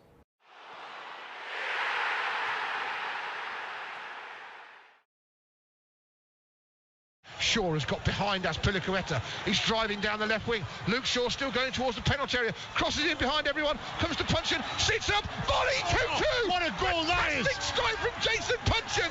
That game at Chelsea showed him at his best. That's a tough team to play. A Benitez Chelsea competing at the top of English football for a number of years by then, backed by their mega money, and to come back from being behind at Stamford Bridge showed Luke at his best, surging forward down the wing. It's a great delivery from him, and Punchin's touch, control and hit was just wondrous. First of all, just buzzing. I got on the field, I was like, here we go, let's have a go.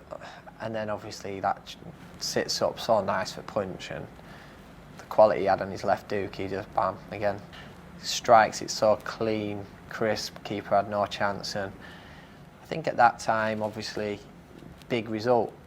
Off the back of that game, Nigel goes and Maurizio comes in. But that result played a big part in our survival. That particular goal there, it's come down the left-hand side, it's come across, and Punch has come in from the right-hand side. And it's not a perfect connect. In other words, he hasn't handled the ball straight away without a first touch, but that touch, it just managed to go up in the air, and he strikes it out of the air on the volley, and it's a cracking goal.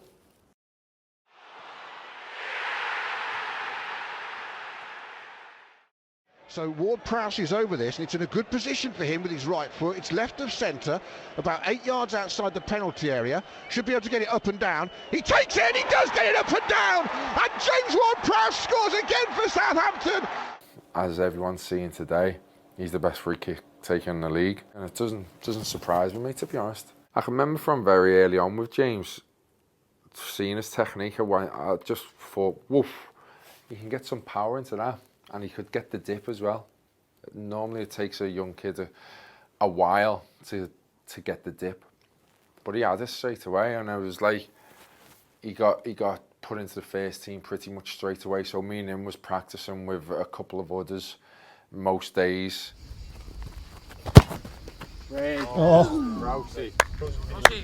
And it was pretty clear to see straight away that he had a special technique of striking a ball. Full stop, but especially free kicks, it was unbelievable because he could keep the dip, but the pace was there as well. It was, and then obviously over the years, I think his confidence came, and I tried to help him and give him advice as much as I could. But I knew pretty much then that he had a better technique than me. All he needs is confidence. James Ward-Prowse there with a stunning free kick. Now, who remembers what happened here at St Mary's on the 20th of March 2016? Well, Liverpool were in town and they were 2-0 up before Saints turned the game around. You'll have to wait a little bit longer for the winning goal, but this was Graziano Pella's strike to make it 2-2.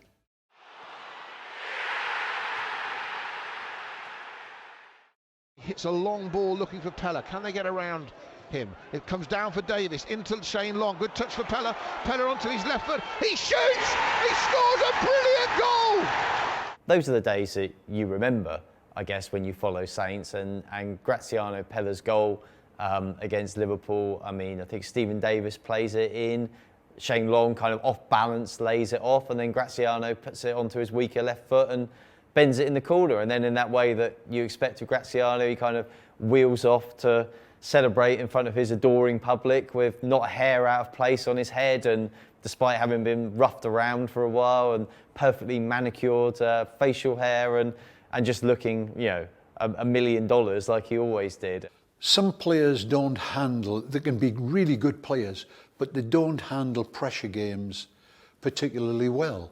I think that particular goal, under the circumstances, he receives it on the edge of the box. And again, it's a typical striker's goal.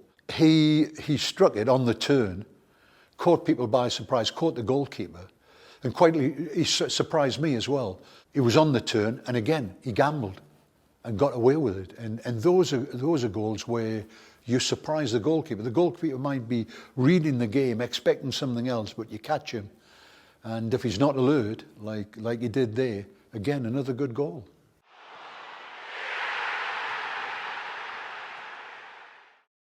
Back with Romeo. Classy.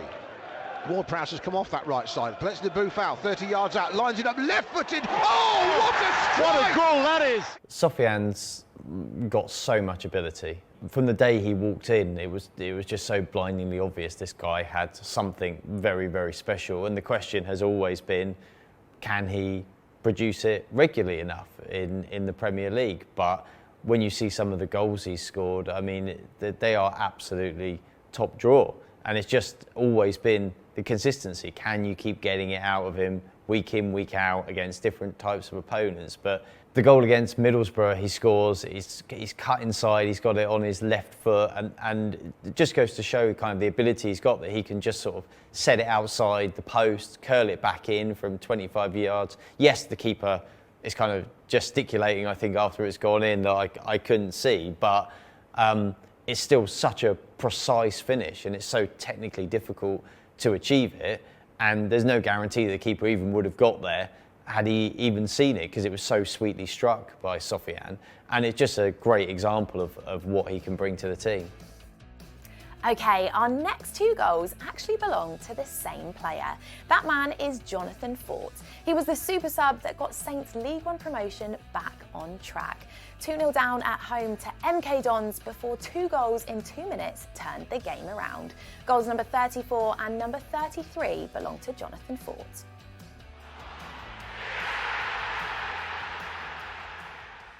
Jonathan Fort, wow. I mean, he's one of those that when you hear his name, you're like, oh yeah, I remember him. Jonathan Fort was a player who never really had the impact that the manager brought him in for, in all honesty. He hadn't really had too many opportunities to sort of have an impact, if you will. We were obviously flying. You know, we had a good top line up there. Barney was flying, Lambo, Gooley was around as well, and it's difficult for him to get in the team. We were getting beat 2-0. Didn't really look like we were going to score. I think we were dominating the game, but didn't think we had many chances. And it is Chaplow who comes off, so... You never want to come off, but you know, when within 5 minutes or whatever it was, he's tapped 2 in, and we needed that result big time. I'm very thankful for him at the time.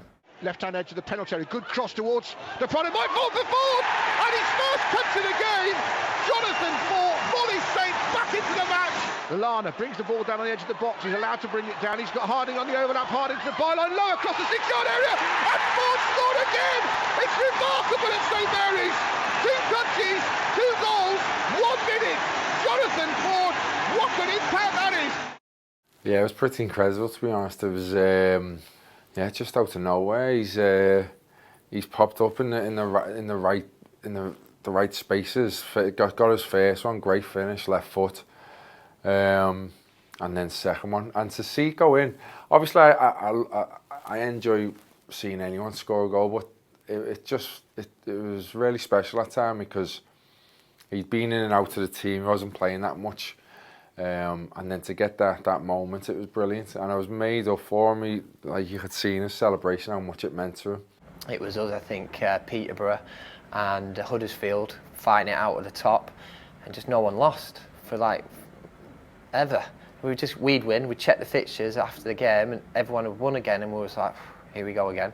So massive result, because I think if we lose that game, definitely lose momentum.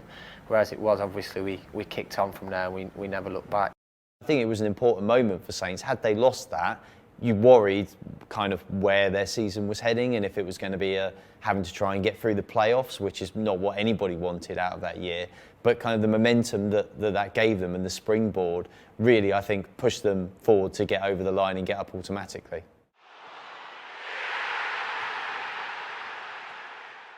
So this is undoubtedly my favourite Saints goal, A, I've commentated on, and B, that I've probably seen in the 15 years I've been working with the club. So it just tells you everything. It's absolutely full of class. For Ricky to look up, hit that pass, again, shows Ricky had more to his game than people gave him credit for. Right-footed pass, curling from right to left, behind the defender just.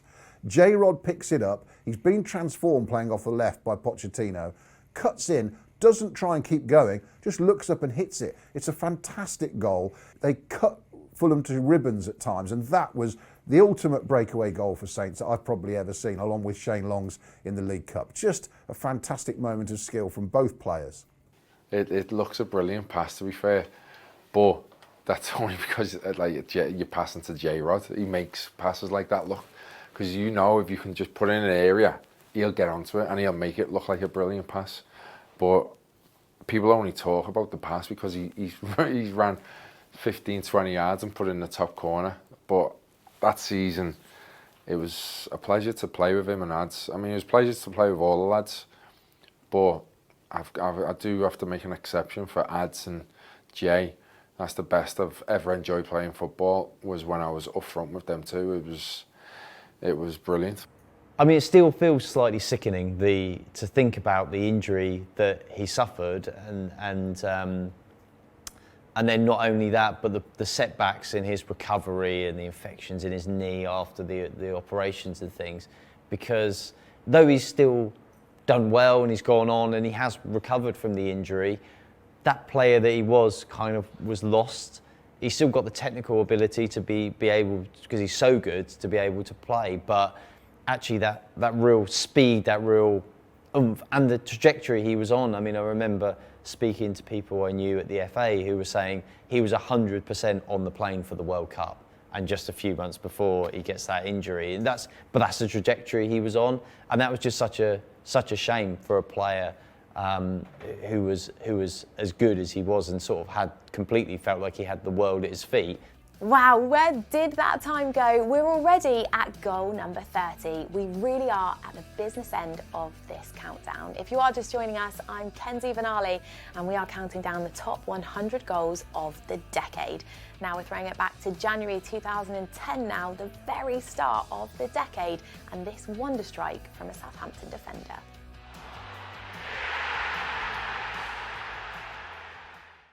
Will slot it through to Barnard, left side of the Ipswich penalty area. Nicely back to Mills, first time cross, headed away by Macaulay. That's falling for Wayne Thomas, crowd encourages shot. Thomas goes the goal! Oh!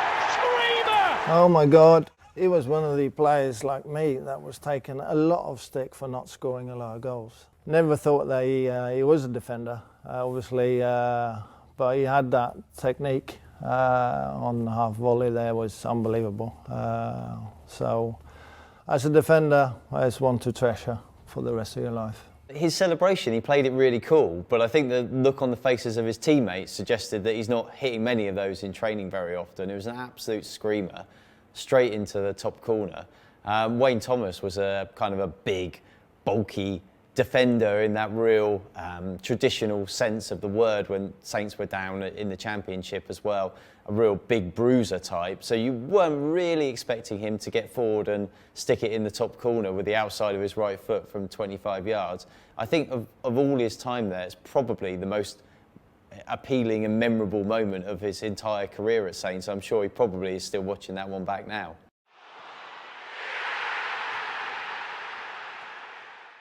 When you have a job like mine, there are moments you always remember. You know, I will obviously be pleased that I've commentated on the fastest Premier League goal ever that Shane Long scored. You know, the 8-0 against Sunderland stands out. But that hat-trick, to commentate on the fastest hat-trick in the Premier League, it's just a great thing to say you've done. Home sweet home for Southampton. 10 points from the last 12 are here, and they're on the course to make it 13 out of 50.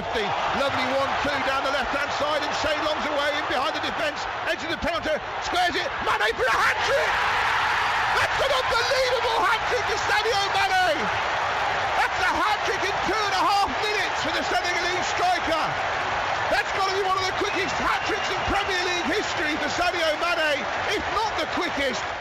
To have a celebration like that when Villa came into it in good nick, and after just blowing them away to finish the game 6-1, but all Sadio's work, of course, and the finish for that goal is terrific. Just first time, looked up, hit it, opened his right foot up. Just a wonderful moment. And of course, that game, everybody who was there will always remember. We certainly will remember it. What a moment when Sadio Mane scored the fastest hat-trick in Premier League history. Comment below and tell us if you were there for that amazing day. Now on to our next goal, and this bit of brilliance that earned Southampton a 1-0 win and all 3 points against Sheffield United in September 2019.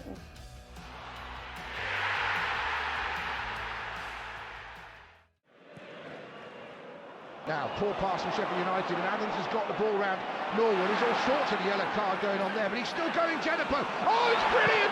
Oh, what a goal! Moussa Genepo's done it again, out of nothing! Moussa Genepo's goal at Sheffield United, just so exciting. Get your head down, take on players, beat them, you're like leaving them like almost lying on the floor. You're just skirting around them with such ease. And then an absolutely clinical, top draw finish. Just such an exciting player and such an exciting goal. It was not easy, but I stay on my feet to take ball to dribbling and to make good finishing. And after I go to celebrate with a teammate, my teammate, before the game, I speak with Jan Valery. I tell him with this game I score, and after goal I go to celebrate with him, and I like to celebrate in front of Southampton fan because fun is a good fun.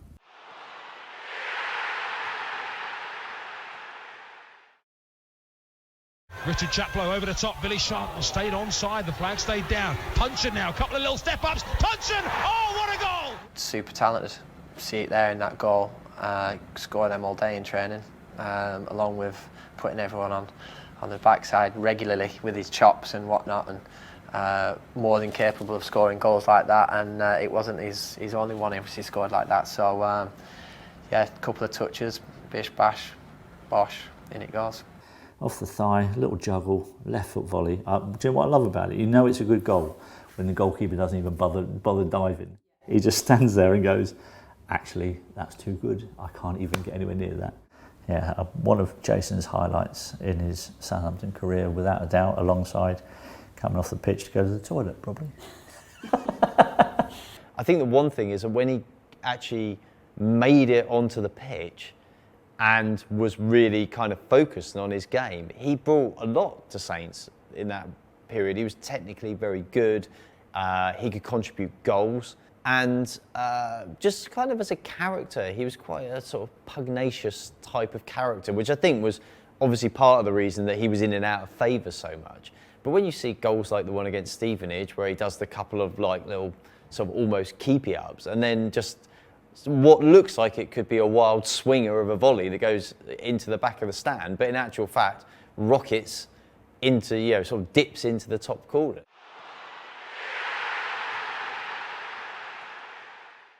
From this near side, the Serbian puts his hand up to signal.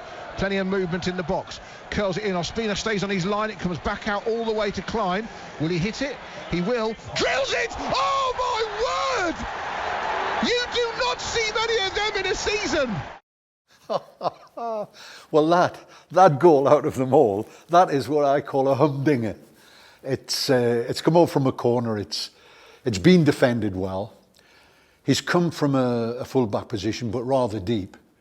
And he gets onto the ball, and just out of the blue, I remember that goal very well, he hit it, and it was like a cannonball coming out of the cannon, and it hit the back of the net before the goalkeeper moved.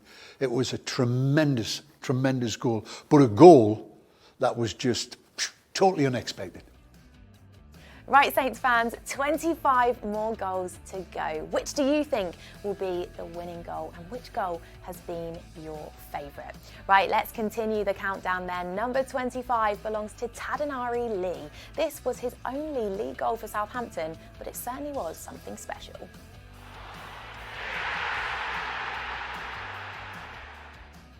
And feeds it forward to Cork, who's been energetic today. Cork hits a long ball forward, looking for Tadanari Lee, half cleared back to Lambert. Lambert prods it back to the Japanese international. Lee driving into, what a goal from Tadanari Lee!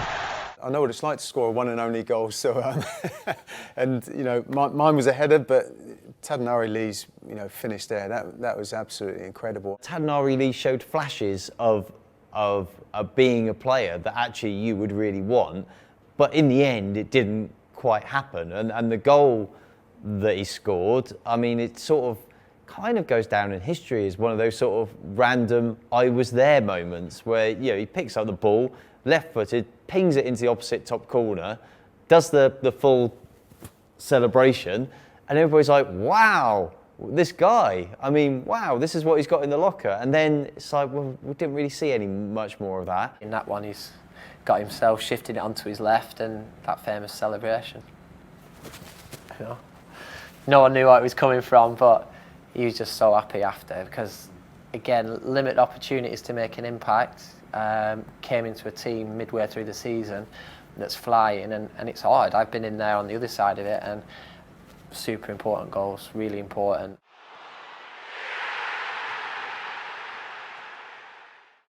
Beat them in the League Cup, lost at home, lost away in the league by that late goal, and Mane trying to use his pace. Chesney's come a long way and he's not got there. Mane from the right, curls it. Oh, how's he done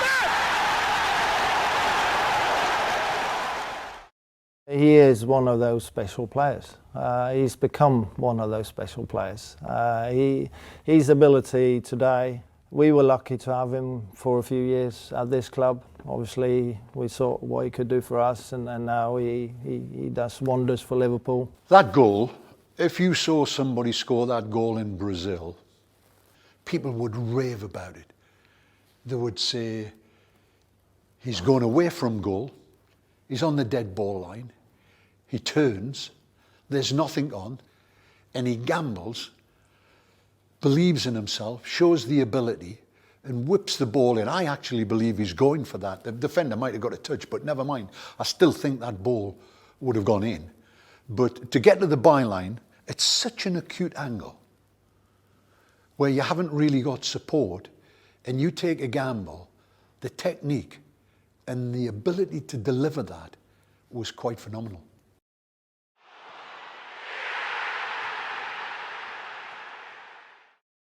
Across comes Yule to tackle him, back to Dixon, he dummies it to Gouli de Prado, he twists away from one, shoots on the turn! What a goal that is from the Brazilian! Gouli de Prado. Well, we talk about cult heroes. I think that man falls very squarely into that category. A massive character around the club when he was at Saints. Just kind of an exciting, upbeat, irrepressible type of character. Gouli was an exotic signing, and that goal was an exotic goal. I mean, this sums him up really, doesn't it? A quick back heel past the player, turn and hit. It was a goal that really wasn't a League One style goal. It's a great strike, a clean strike, and if that had been in the Premier League, it would have been replayed many, many times. It's one of those goals lost in time really, because it was played in such a low-key game nationally. I think it was under Holloway, wasn't it? And every game that we had against Holloway with Blackpool, we struggled, and that was like the first of many to come. We managed to get the better of them. I'm not sure we got the better of them again after that. So it just shows you what a scalp that was. And I think you can see on the replay, I've passed them the ball and I'm literally bending over, holding my knees because I am that shattered. And then to see him hit the top corner from that distance was a massive relief because, like I said, last couple of minutes, game over, you can relax a little bit. And it was a great moment for him, and it was, like I said, I think it settled that tie, it settled that game, which was brilliant.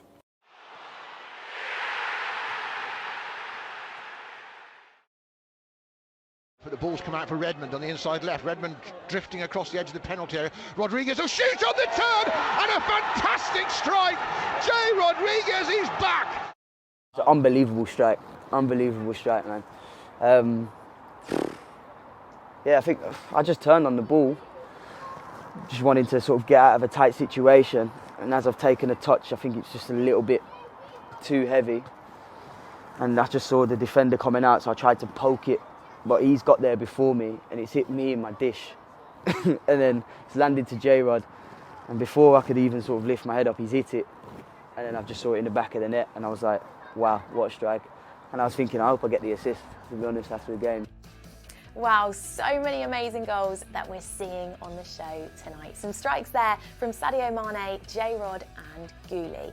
Now, this next goal will be remembered not necessarily for the strike, but more for the occasion. This was arguably one of the biggest moments in the last decade when Southampton hosted Inter Milan at St Mary's. They were 1-0 down when this goal made the stadium erupt. Goal number 21 comes from Virgil van Dijk against Inter Milan.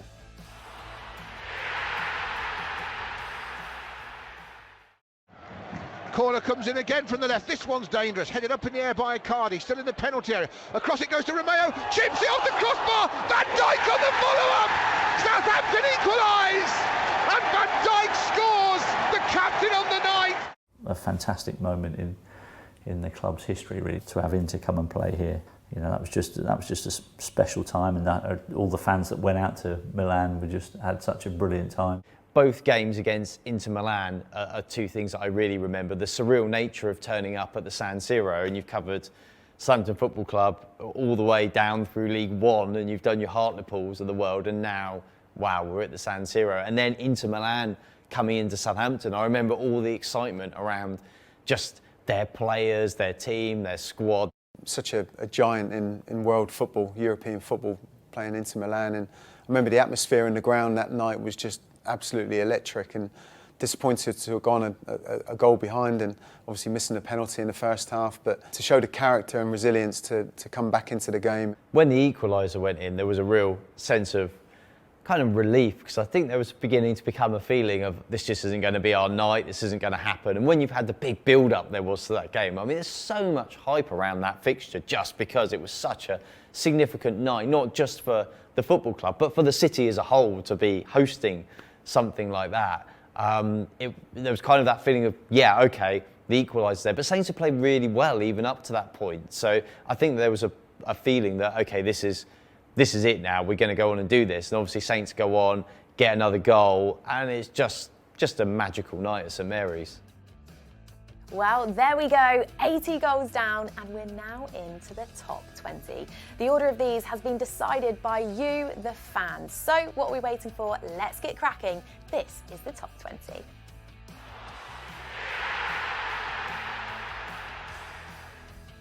Here's Butterfield's ball into Lambert on the edge of the United penalty area. Chaplow's through. Chaplow goes to goal, and Chaplow has scored for Southampton.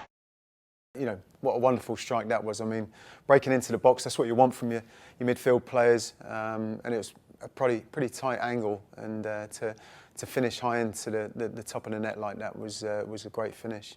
I always had that relationship really with Lambo, where if it went in and around him, I was always trying to pick up the pieces and get knocked down. So I suppose I got a little bit lucky with the touch really, and he took it past on my knee and then just fired it as hard as I could, and obviously found the top of the net. So delighted. I think we were running well in the league at the time, and we were probably giving United a very good run for the money at the point. So to get a goal and give the fans that excitement was very special. I think that made it 1-0, didn't it? Pretty early on. Yeah, so made us believe, made us dream, but it wasn't quite to be. But Chappie, as a lad, I loved Chappie. I think we had a party for him for his retirement a few months back in Manchester, and all the lads turned up, and it was brilliant. It was brilliant. It was a nice surprise for Chappie, and it was nice to see him again.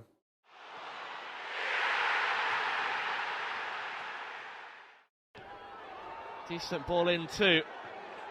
And on a battling Schneiderlin, what a strike! That's Morgan. It is. Wow. That is some strike, Morgan. He should have done that more often. How did he not score more goals when he can do that? The thing I used to have a go at him is that he didn't bloody score goals. He had one of the best strikes of a ball I've ever seen, but he bloody couldn't shoot. Whenever it came to a shot, he would scuff it. But this one just showed you exactly the technique that he's capable of. He's caught it perfect. Morgan was excellent. The way that he went through the divisions and I thought he looked more comfortable each time we went up a division. And I think he got better the more that he played against better players. And I think that's a sign of a very good player. It was a shame that it didn't work out for him when he went to Man United, and obviously at Everton it's not really gone great for him. So I think he'll probably look back on his career and think, do you know what, my time at Southampton was probably when I played my best football.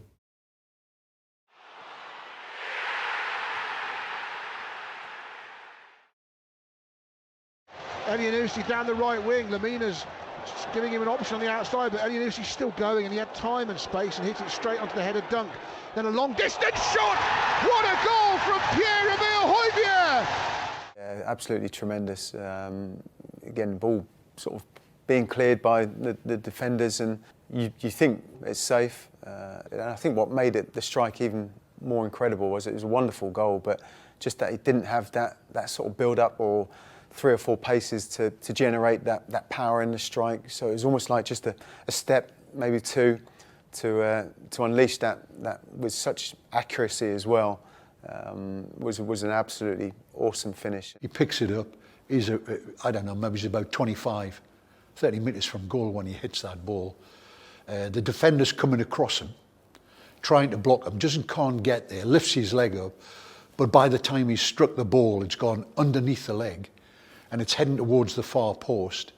Sometimes you gamble outside the box, and if your technique is right and you strike the ball right like he did there, they're outstanding goals, and that was an outstanding goal.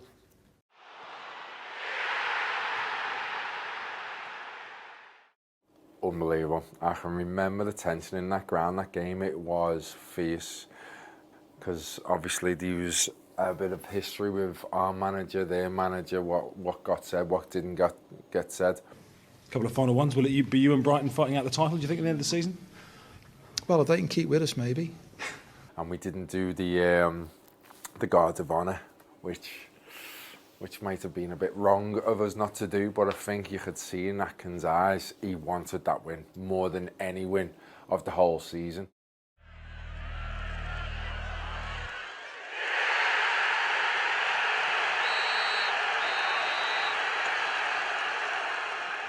Just remember the nod back, Fonte got up back stick, nods it in. I'm just stood up there. I'm stood up somewhere on the halfway line, just like, oh, thank God for that. Like, and he's obviously off in the crowd, shirt off. Been in the weights room for a little bit in the week, wanted to show off his physique, but big goal.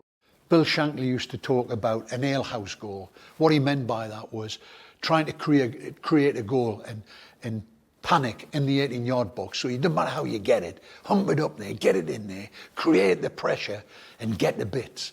With that one, the goalkeeper's come up to the halfway line, and this is what I'm talking about. He humps a route one, diagonally from left to right. Fonte gets up, heads it back across the goal. Who's at the back of the box? Lambert. I could tell it's going in, so I was just didn't really want to take it off him. It did hit me on the chest, so it was actually my goal, but I didn't want to ruin it for him, do you know what I mean? I let him have that one. Some amazing moments and some amazing goals. Let me know what you think of them and who is going to come out on top. We are so close to revealing our top goal of the decade. So pour yourself another glass of wine, grab a beer or even a soft drink, and let's continue with the countdown. This is goal number 16.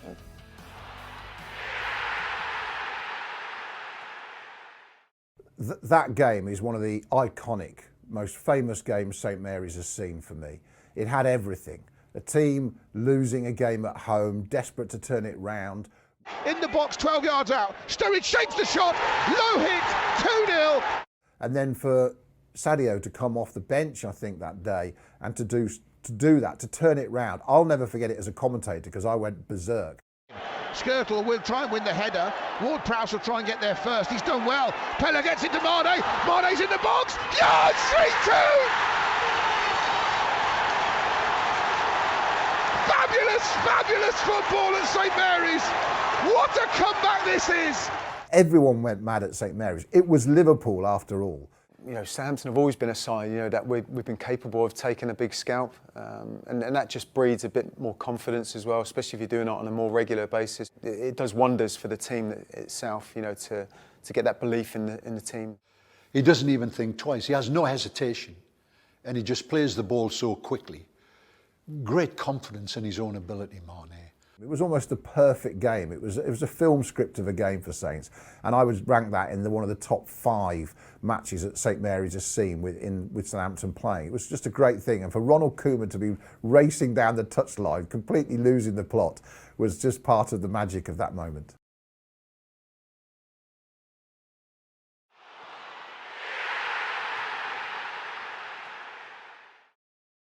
.34 minutes gone, right-footed, Lambert curls it and scores a fantastic clean free kick for Southampton. I think, you know, as a supporter and as a player, I know what it was like playing in a team with Matt Lettiz. You know, if ever you got a free kick in and around the box, or even like Ricky's one on this occasion, you know, sort of a good 30-odd yards out, you always had a belief. I think we was on a 3-game winner streak. I don't know whether that was the 3rd or 2nd. I think we'd beaten Liverpool the game before.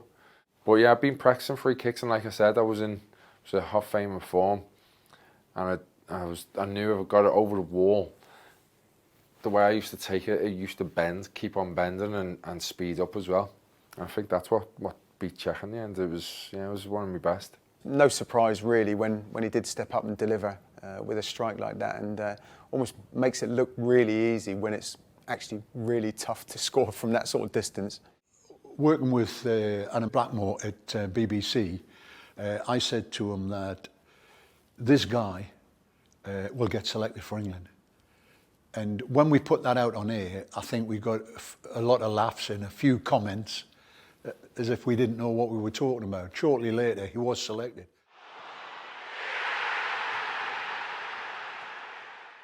Getting it out from his feet, but gets it out on that right wing. Jack Stevens gives it back to him. I think it's going to come in first time. It does. Poor one. Djibodji heads it away. Font will lift it back towards the box. Boufal brings it down out of the sky brilliantly, and he'll curl it. Oh, what a goal! That is. If you're right-footed, you're cutting in from the left-hand side from that angle. It's not that difficult technique. I think the thing you have to do, you've got to be brave enough to set the ball out beyond the post, waiting for it to curl back in, and that's kind of. I think he's got that bravery about him. He doesn't mind looking a fool if something doesn't come off, and that's kind of one of the things you have to have if you're going to score goals like that.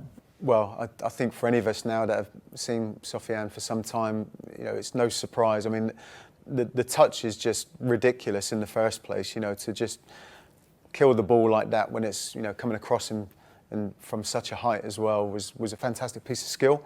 Then the finish as well just took it to another level. I mean, it was probably the one place that he was only capable of scoring past the keeper from that angle. So yeah, the touch plus the finish, I think, just goes to show that it was a goal worthy of winning a cup tie.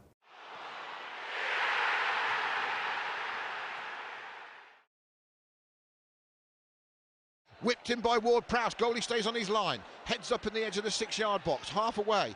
Davis puts it back in. Then the turn and the shot. Gabbiadini's done it again.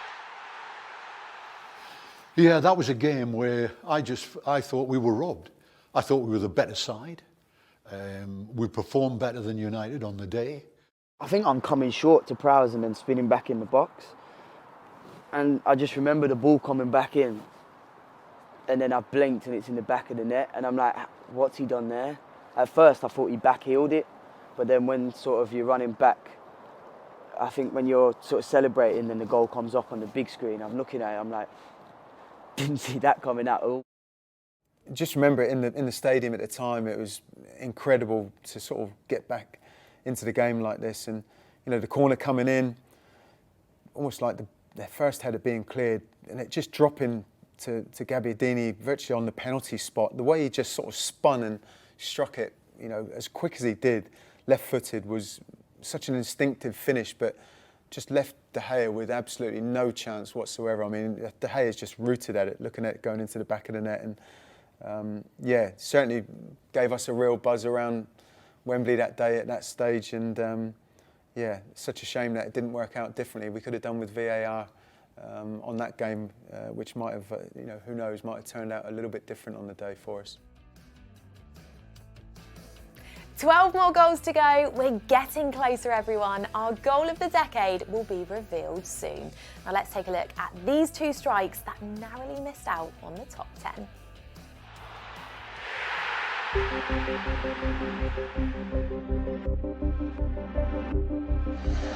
Stoke City already down. A winner tonight sends West Brom with them. Who will be the third team that drops out of the Premier League? Just remember being really tense, like just knowing, the position we were in, and Swansea were desperate for points as well. Comes inside, Olsen will curl one. Brilliant save by McCarthy. If you think about the actual impact of survival in the Premier League, there is a real impact to everyday lives, to staff jobs, to players, to fans, to the city, the business it brings in. So when you talk about crucial goals for Saints, that goal stands out above most of them. Here comes the corner from Tadic, the outswinger. It is, again, Fabianski on his line. It's over everyone, but it's headed back into the box. Romeo nods it down. Volley from Justin Stade. Gabbiadini! Gabbiadini! The ball under the net. And Gabbiadini celebrates past the goalkeeper. Southampton have the lead with 18 minutes to go at the Liberty Stadium.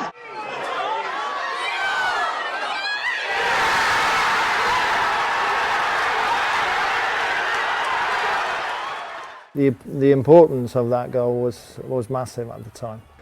Gabby obviously got it over the line, and it was more about getting the goal there than anything else. Ball was getting knocked around a little bit, some good headers being won, but I guess just typical of Manolo to react and pounce on a ball that's bouncing around the box and put it in the back of the net, and then just absolute chaos and celebrations in front of our supporters, which was brilliant memory.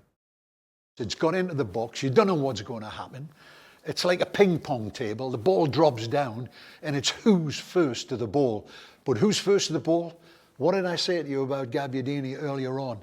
He's the one that could spot little situations, half turn. Who gets to the ball first? Gabbiadini. A vital goal, keeps the club up. And again, a typical Gabbiadini goal.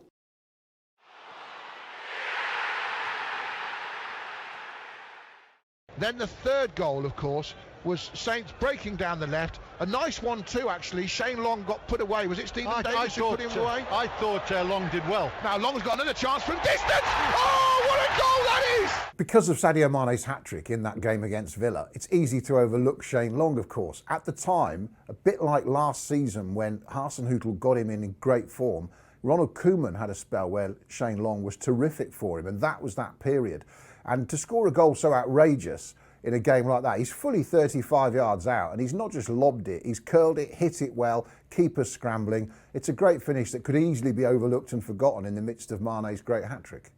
Shay Gibbon played high up behind the defence because they didn't have a lot of pace in the centre-back position, so he used to clean up a lot, kind of like a sweeper in possession. So I knew he'd be off his line, but it was one of them strikes that when I connected with it, even if he was on his line, he would have struggled to save it. You know, I couldn't have kicked it any better. So, yeah, there's things in your head before a game that you're kind of prepared for if this happens, and that was one of them.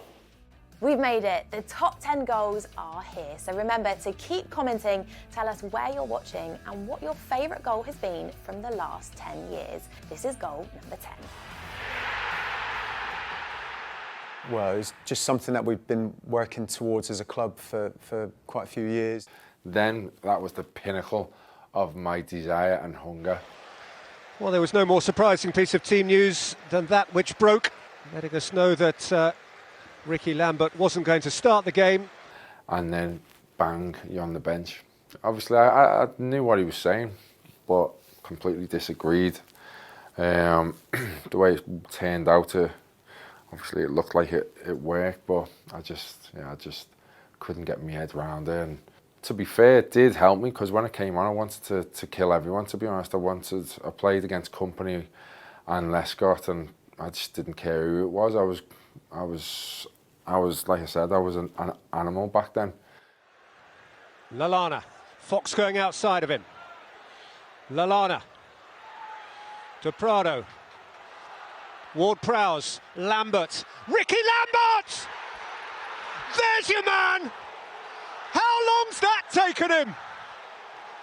It still hits me now, because I go back to the way I felt leading up to it, scoring it, and then afterwards it was, and like the emotions of losing the game, but we'd give them a good game. It was like I said, an emotional few days for me.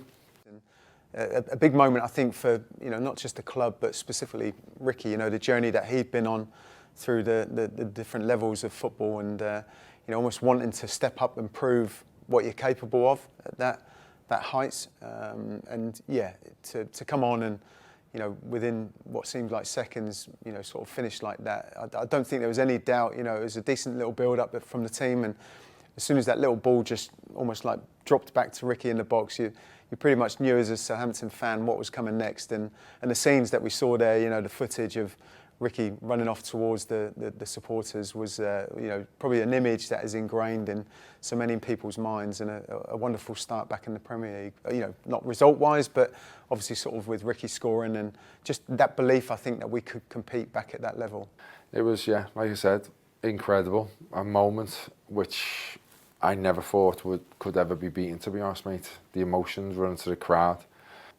We actually almost went on to win the game. We went 2-1 up, and I just remember thinking, wow, this is insane. Surely we can't do the same in the Premier League. Obviously we learned we couldn't shortly afterwards, but yeah, for a brief moment, mate, it was incredible.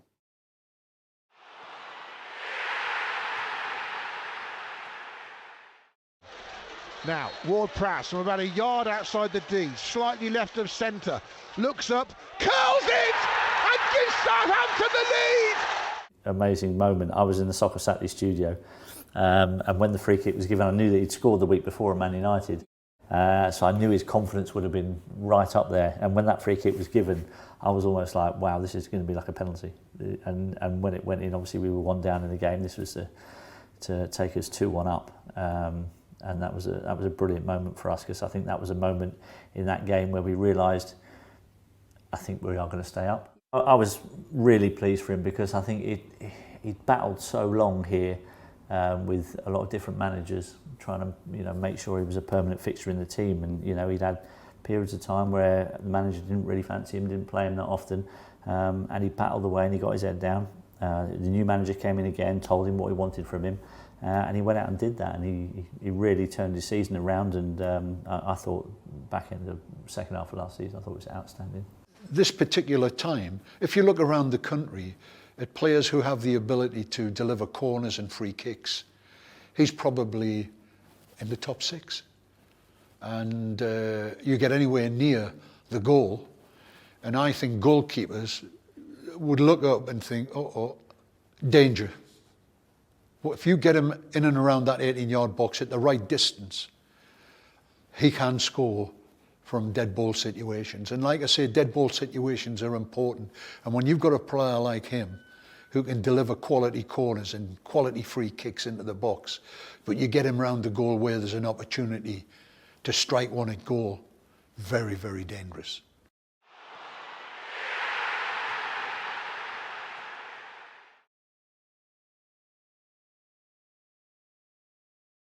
As Lallana spins away from trouble, has the ball down the inside left, great feet, he's gone past 3 players into the box, brilliant play, oh, what a goal from Adam Lallana! What a goal that is! What a way to celebrate your call up to the England team! For him to get in the England squad's a big moment, and then to keep producing, obviously the pressure's on then to keep producing, and then he goes on the pitch against Hull, St Mary's, and scores just an amazing goal where he's sort of taking on players, beating players, and then a tremendous finish. And it's just sort of typifies in my mind that sort of very special period for Saints. You've got the multiple England players, they're all on form, they're all delivering, and that's just really, really a tremendous time for the club. Adam Lallana had a slightly frustrating first season under Pochettino, being hauled off, subbed off quite regularly in that first half season that Maurizio was in charge. That summer of 2013, he added some pace to his game, an extra fleet of foot, which meant he took players on more, got round the back more, and he became the player that, of course, eventually Liverpool and England took notice of. But that goal against Hull tells you everything about Adam Lallana. Working in tight spaces, great feet, and that goal epitomises the extra bit to his game that he brought that summer before. And it's just a wonderful individual finish, and a moment I remember specifically of real pleasure commentating on at the time. 7 more goals left, not long to go. Let's keep this pace going. Let's take a look at goal number 7.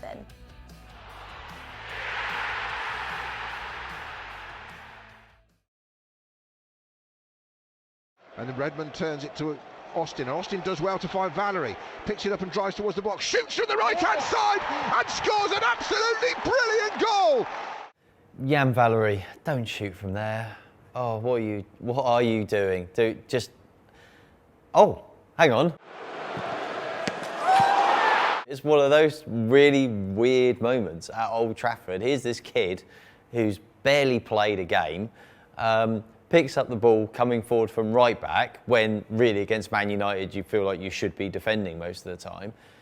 Is going to have a shot from 25 yards, which seems like a really appalling idea, and zings it into the top corner at the near post, beating the keeper at the near post. There was such a small gap for him to hit into. You had the defender right in front of him, so he didn't have a lot to aim for. But he struck it so well. He put his head down, and the connection was so clean, and the pace on the ball was just perfect. I mean, the position, De Gea was in the perfect position with the goalkeeper, and yet you look at it and you couldn't really blame the goalkeeper because it went that quick.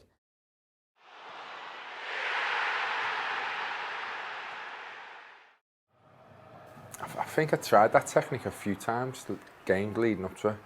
I would always have a look at keepers from the first minute just to have a inkling of whereabout they stand, just in case anything the ball drops or I might have a chance from the halfway line. And I just thought, whenever a defender drops back and leaves me with the midfield, I know I can mostly bully the midfield. So I thought, I'm going to bring this down on my chest, I'm going to turn, it's going to bounce up and I'm going to volley it. And like I said, I've tried it a few times and they don't work out. They probably comes off your shoulder or it doesn't bounce it exactly right, but everything came perfect for that goal, and that's probably the best goal I've scored for Southampton.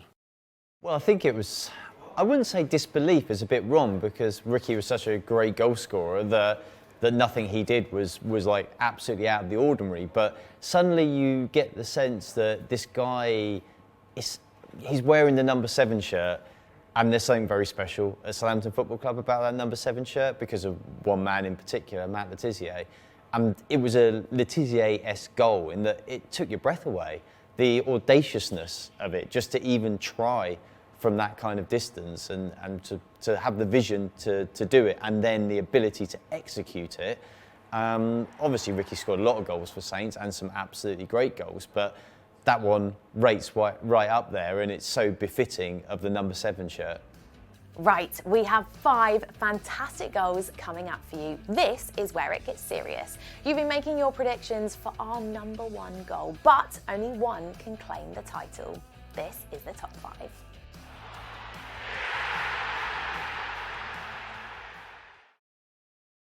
Lallana, cushioned header forward. Saints are breaking now. Osvaldo down the left. Company is recovering. Good first touch from Osvaldo. Nips it inside Company. Back outside him. Into the box. Still going down the left. Curls it. What a fantastic strike by Danny Osvaldo. Danny Osvaldo. Where do you start?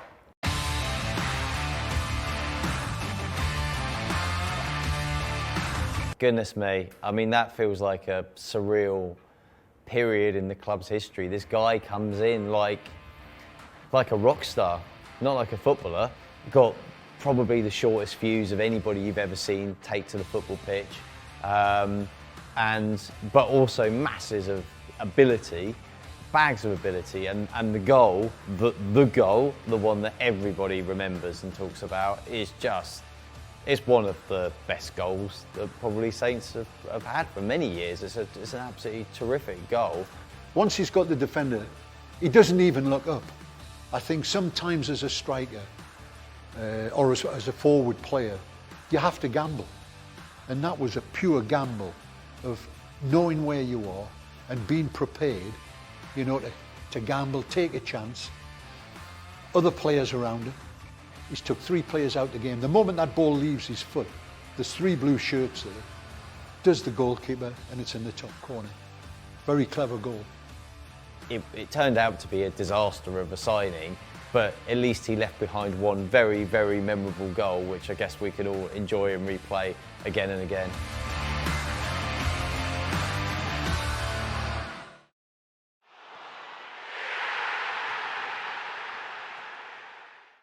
Classy central, 35 yards out, chips it to the corner of the box.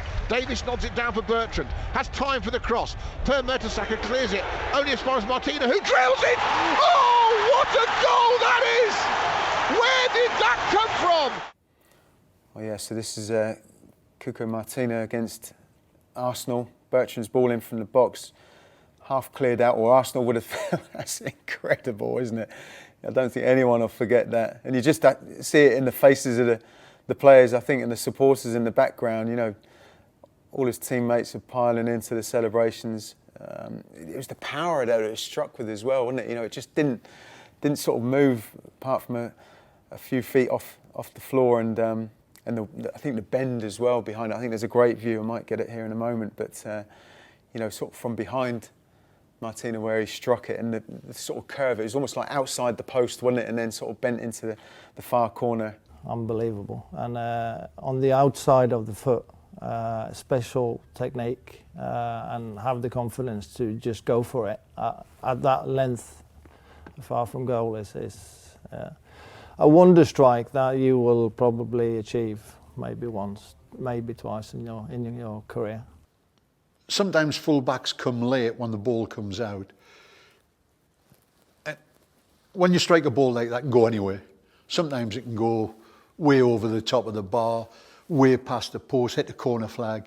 But if you strike them right, as he did that one, but there was something else about that goal, because I remember sitting in the press box right behind it, and as he's come in, he's whipped his foot across the ball. He's actually struck it with the outside of his foot, and there was a slight bend on it, but it was a gamble goal. You come, you see it, you have a go, you take a chance, it comes off your foot like a rocket, and it's in the back of the net, but it's with bend on it, but great technique. Wow, we're getting closer now. No messing around here. We are just moments away from declaring the goal of the decade. That's been voted for by you, the fans. So let's find out who's won that bronze position. This is goal number 3.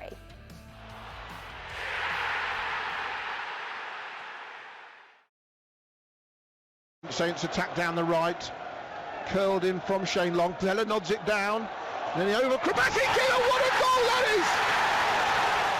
I think with Graziano Pella, his time at Saints almost got better and better. So when he started, again, like some of the signings we've talked about that we hadn't heard of, like Gouli or Ramirez, or players that came out of nowhere, Pella sort of came out of nowhere. He looked like a classic old-fashioned English centre forward.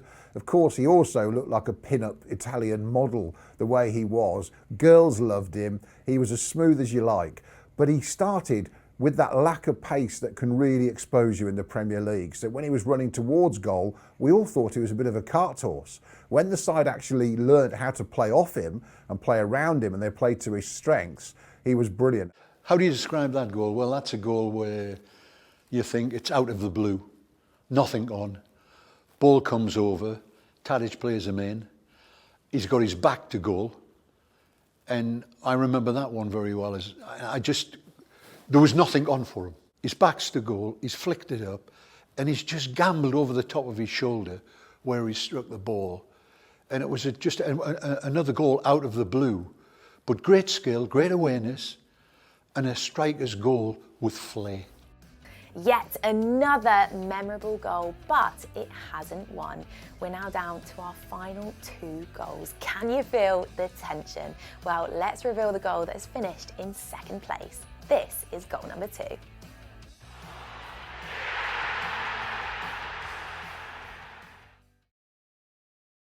Corner on the right.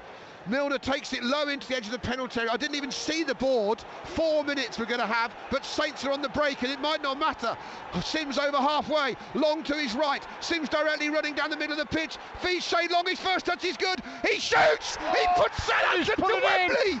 Saints are going to go to Wembley for their 2nd ever League Cup final.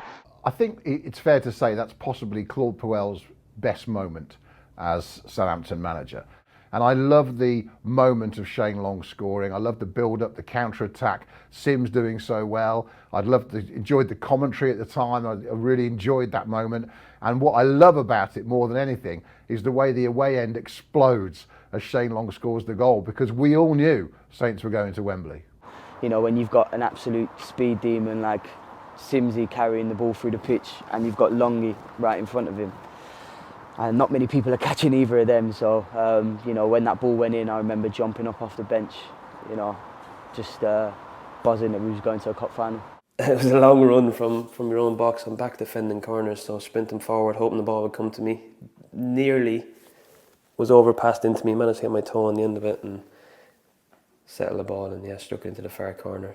Yeah, it was just brilliant, because that put us 2-0. We knew at that moment, with 2 or 3 minutes left in the game, that we were in the final. Went to Anfield and won, and yeah, it was massive. That's probably, I was close to crying when that goal went in. I really was, and I had to obviously gather myself, because a couple of minutes later I'm live on telly talking. But it just gets you, and what gets me, I think, as well, is when I see the goal go in, not only do I celebrate, but I love watching the fans celebrate and seeing their reactions of what it means to them. And then that sets me off a little bit.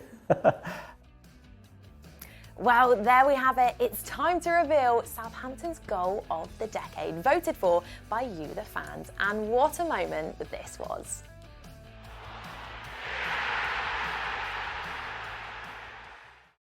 As Lamina has an air kick inside his own half, puts his side in a bit of trouble. Tony Pulis is sure he should have had a free kick for Lemina's subsequent challenge on Rondon. Didn't get it, and Boufal breaks. He could win us the game. Does brilliantly, goes past 3 players, still going Boufal, looks for help, Boufal shot! Oh my word! That's one of the best goals I've seen. He's ran from his own half, he's kept the ball, he's ran through into the half, headed towards the box, managed to get in the box and actually finish it off. What you've got to bear in mind, that to receive a ball where he did, and then to get to the other side of the 18-yard box, he's running out of steam. You know, he's running out of energy. And yet somehow he was able to keep his mentality and his calmness to finish it off. That is a terrific goal. I think he lost the first defender, turned him inside out, and then it was like setting off on that direct run.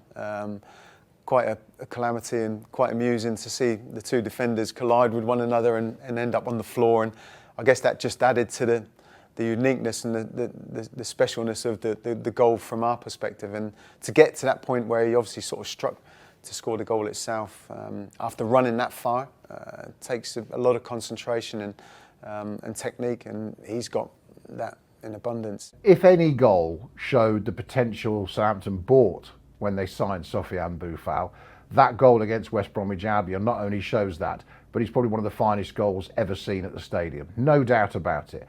It's a wonderful bit of individual skill, from the turning the 360 and not being worried about laying the ball off because there's 3 players around him in his own half, to driving over halfway.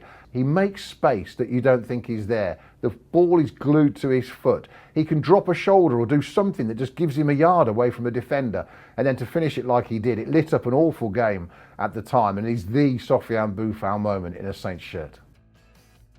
Well, there we go. Sofiane Boufal's goal against West Brom is our goal of the decade. Was that the right decision? Well, you can have your say in the comments.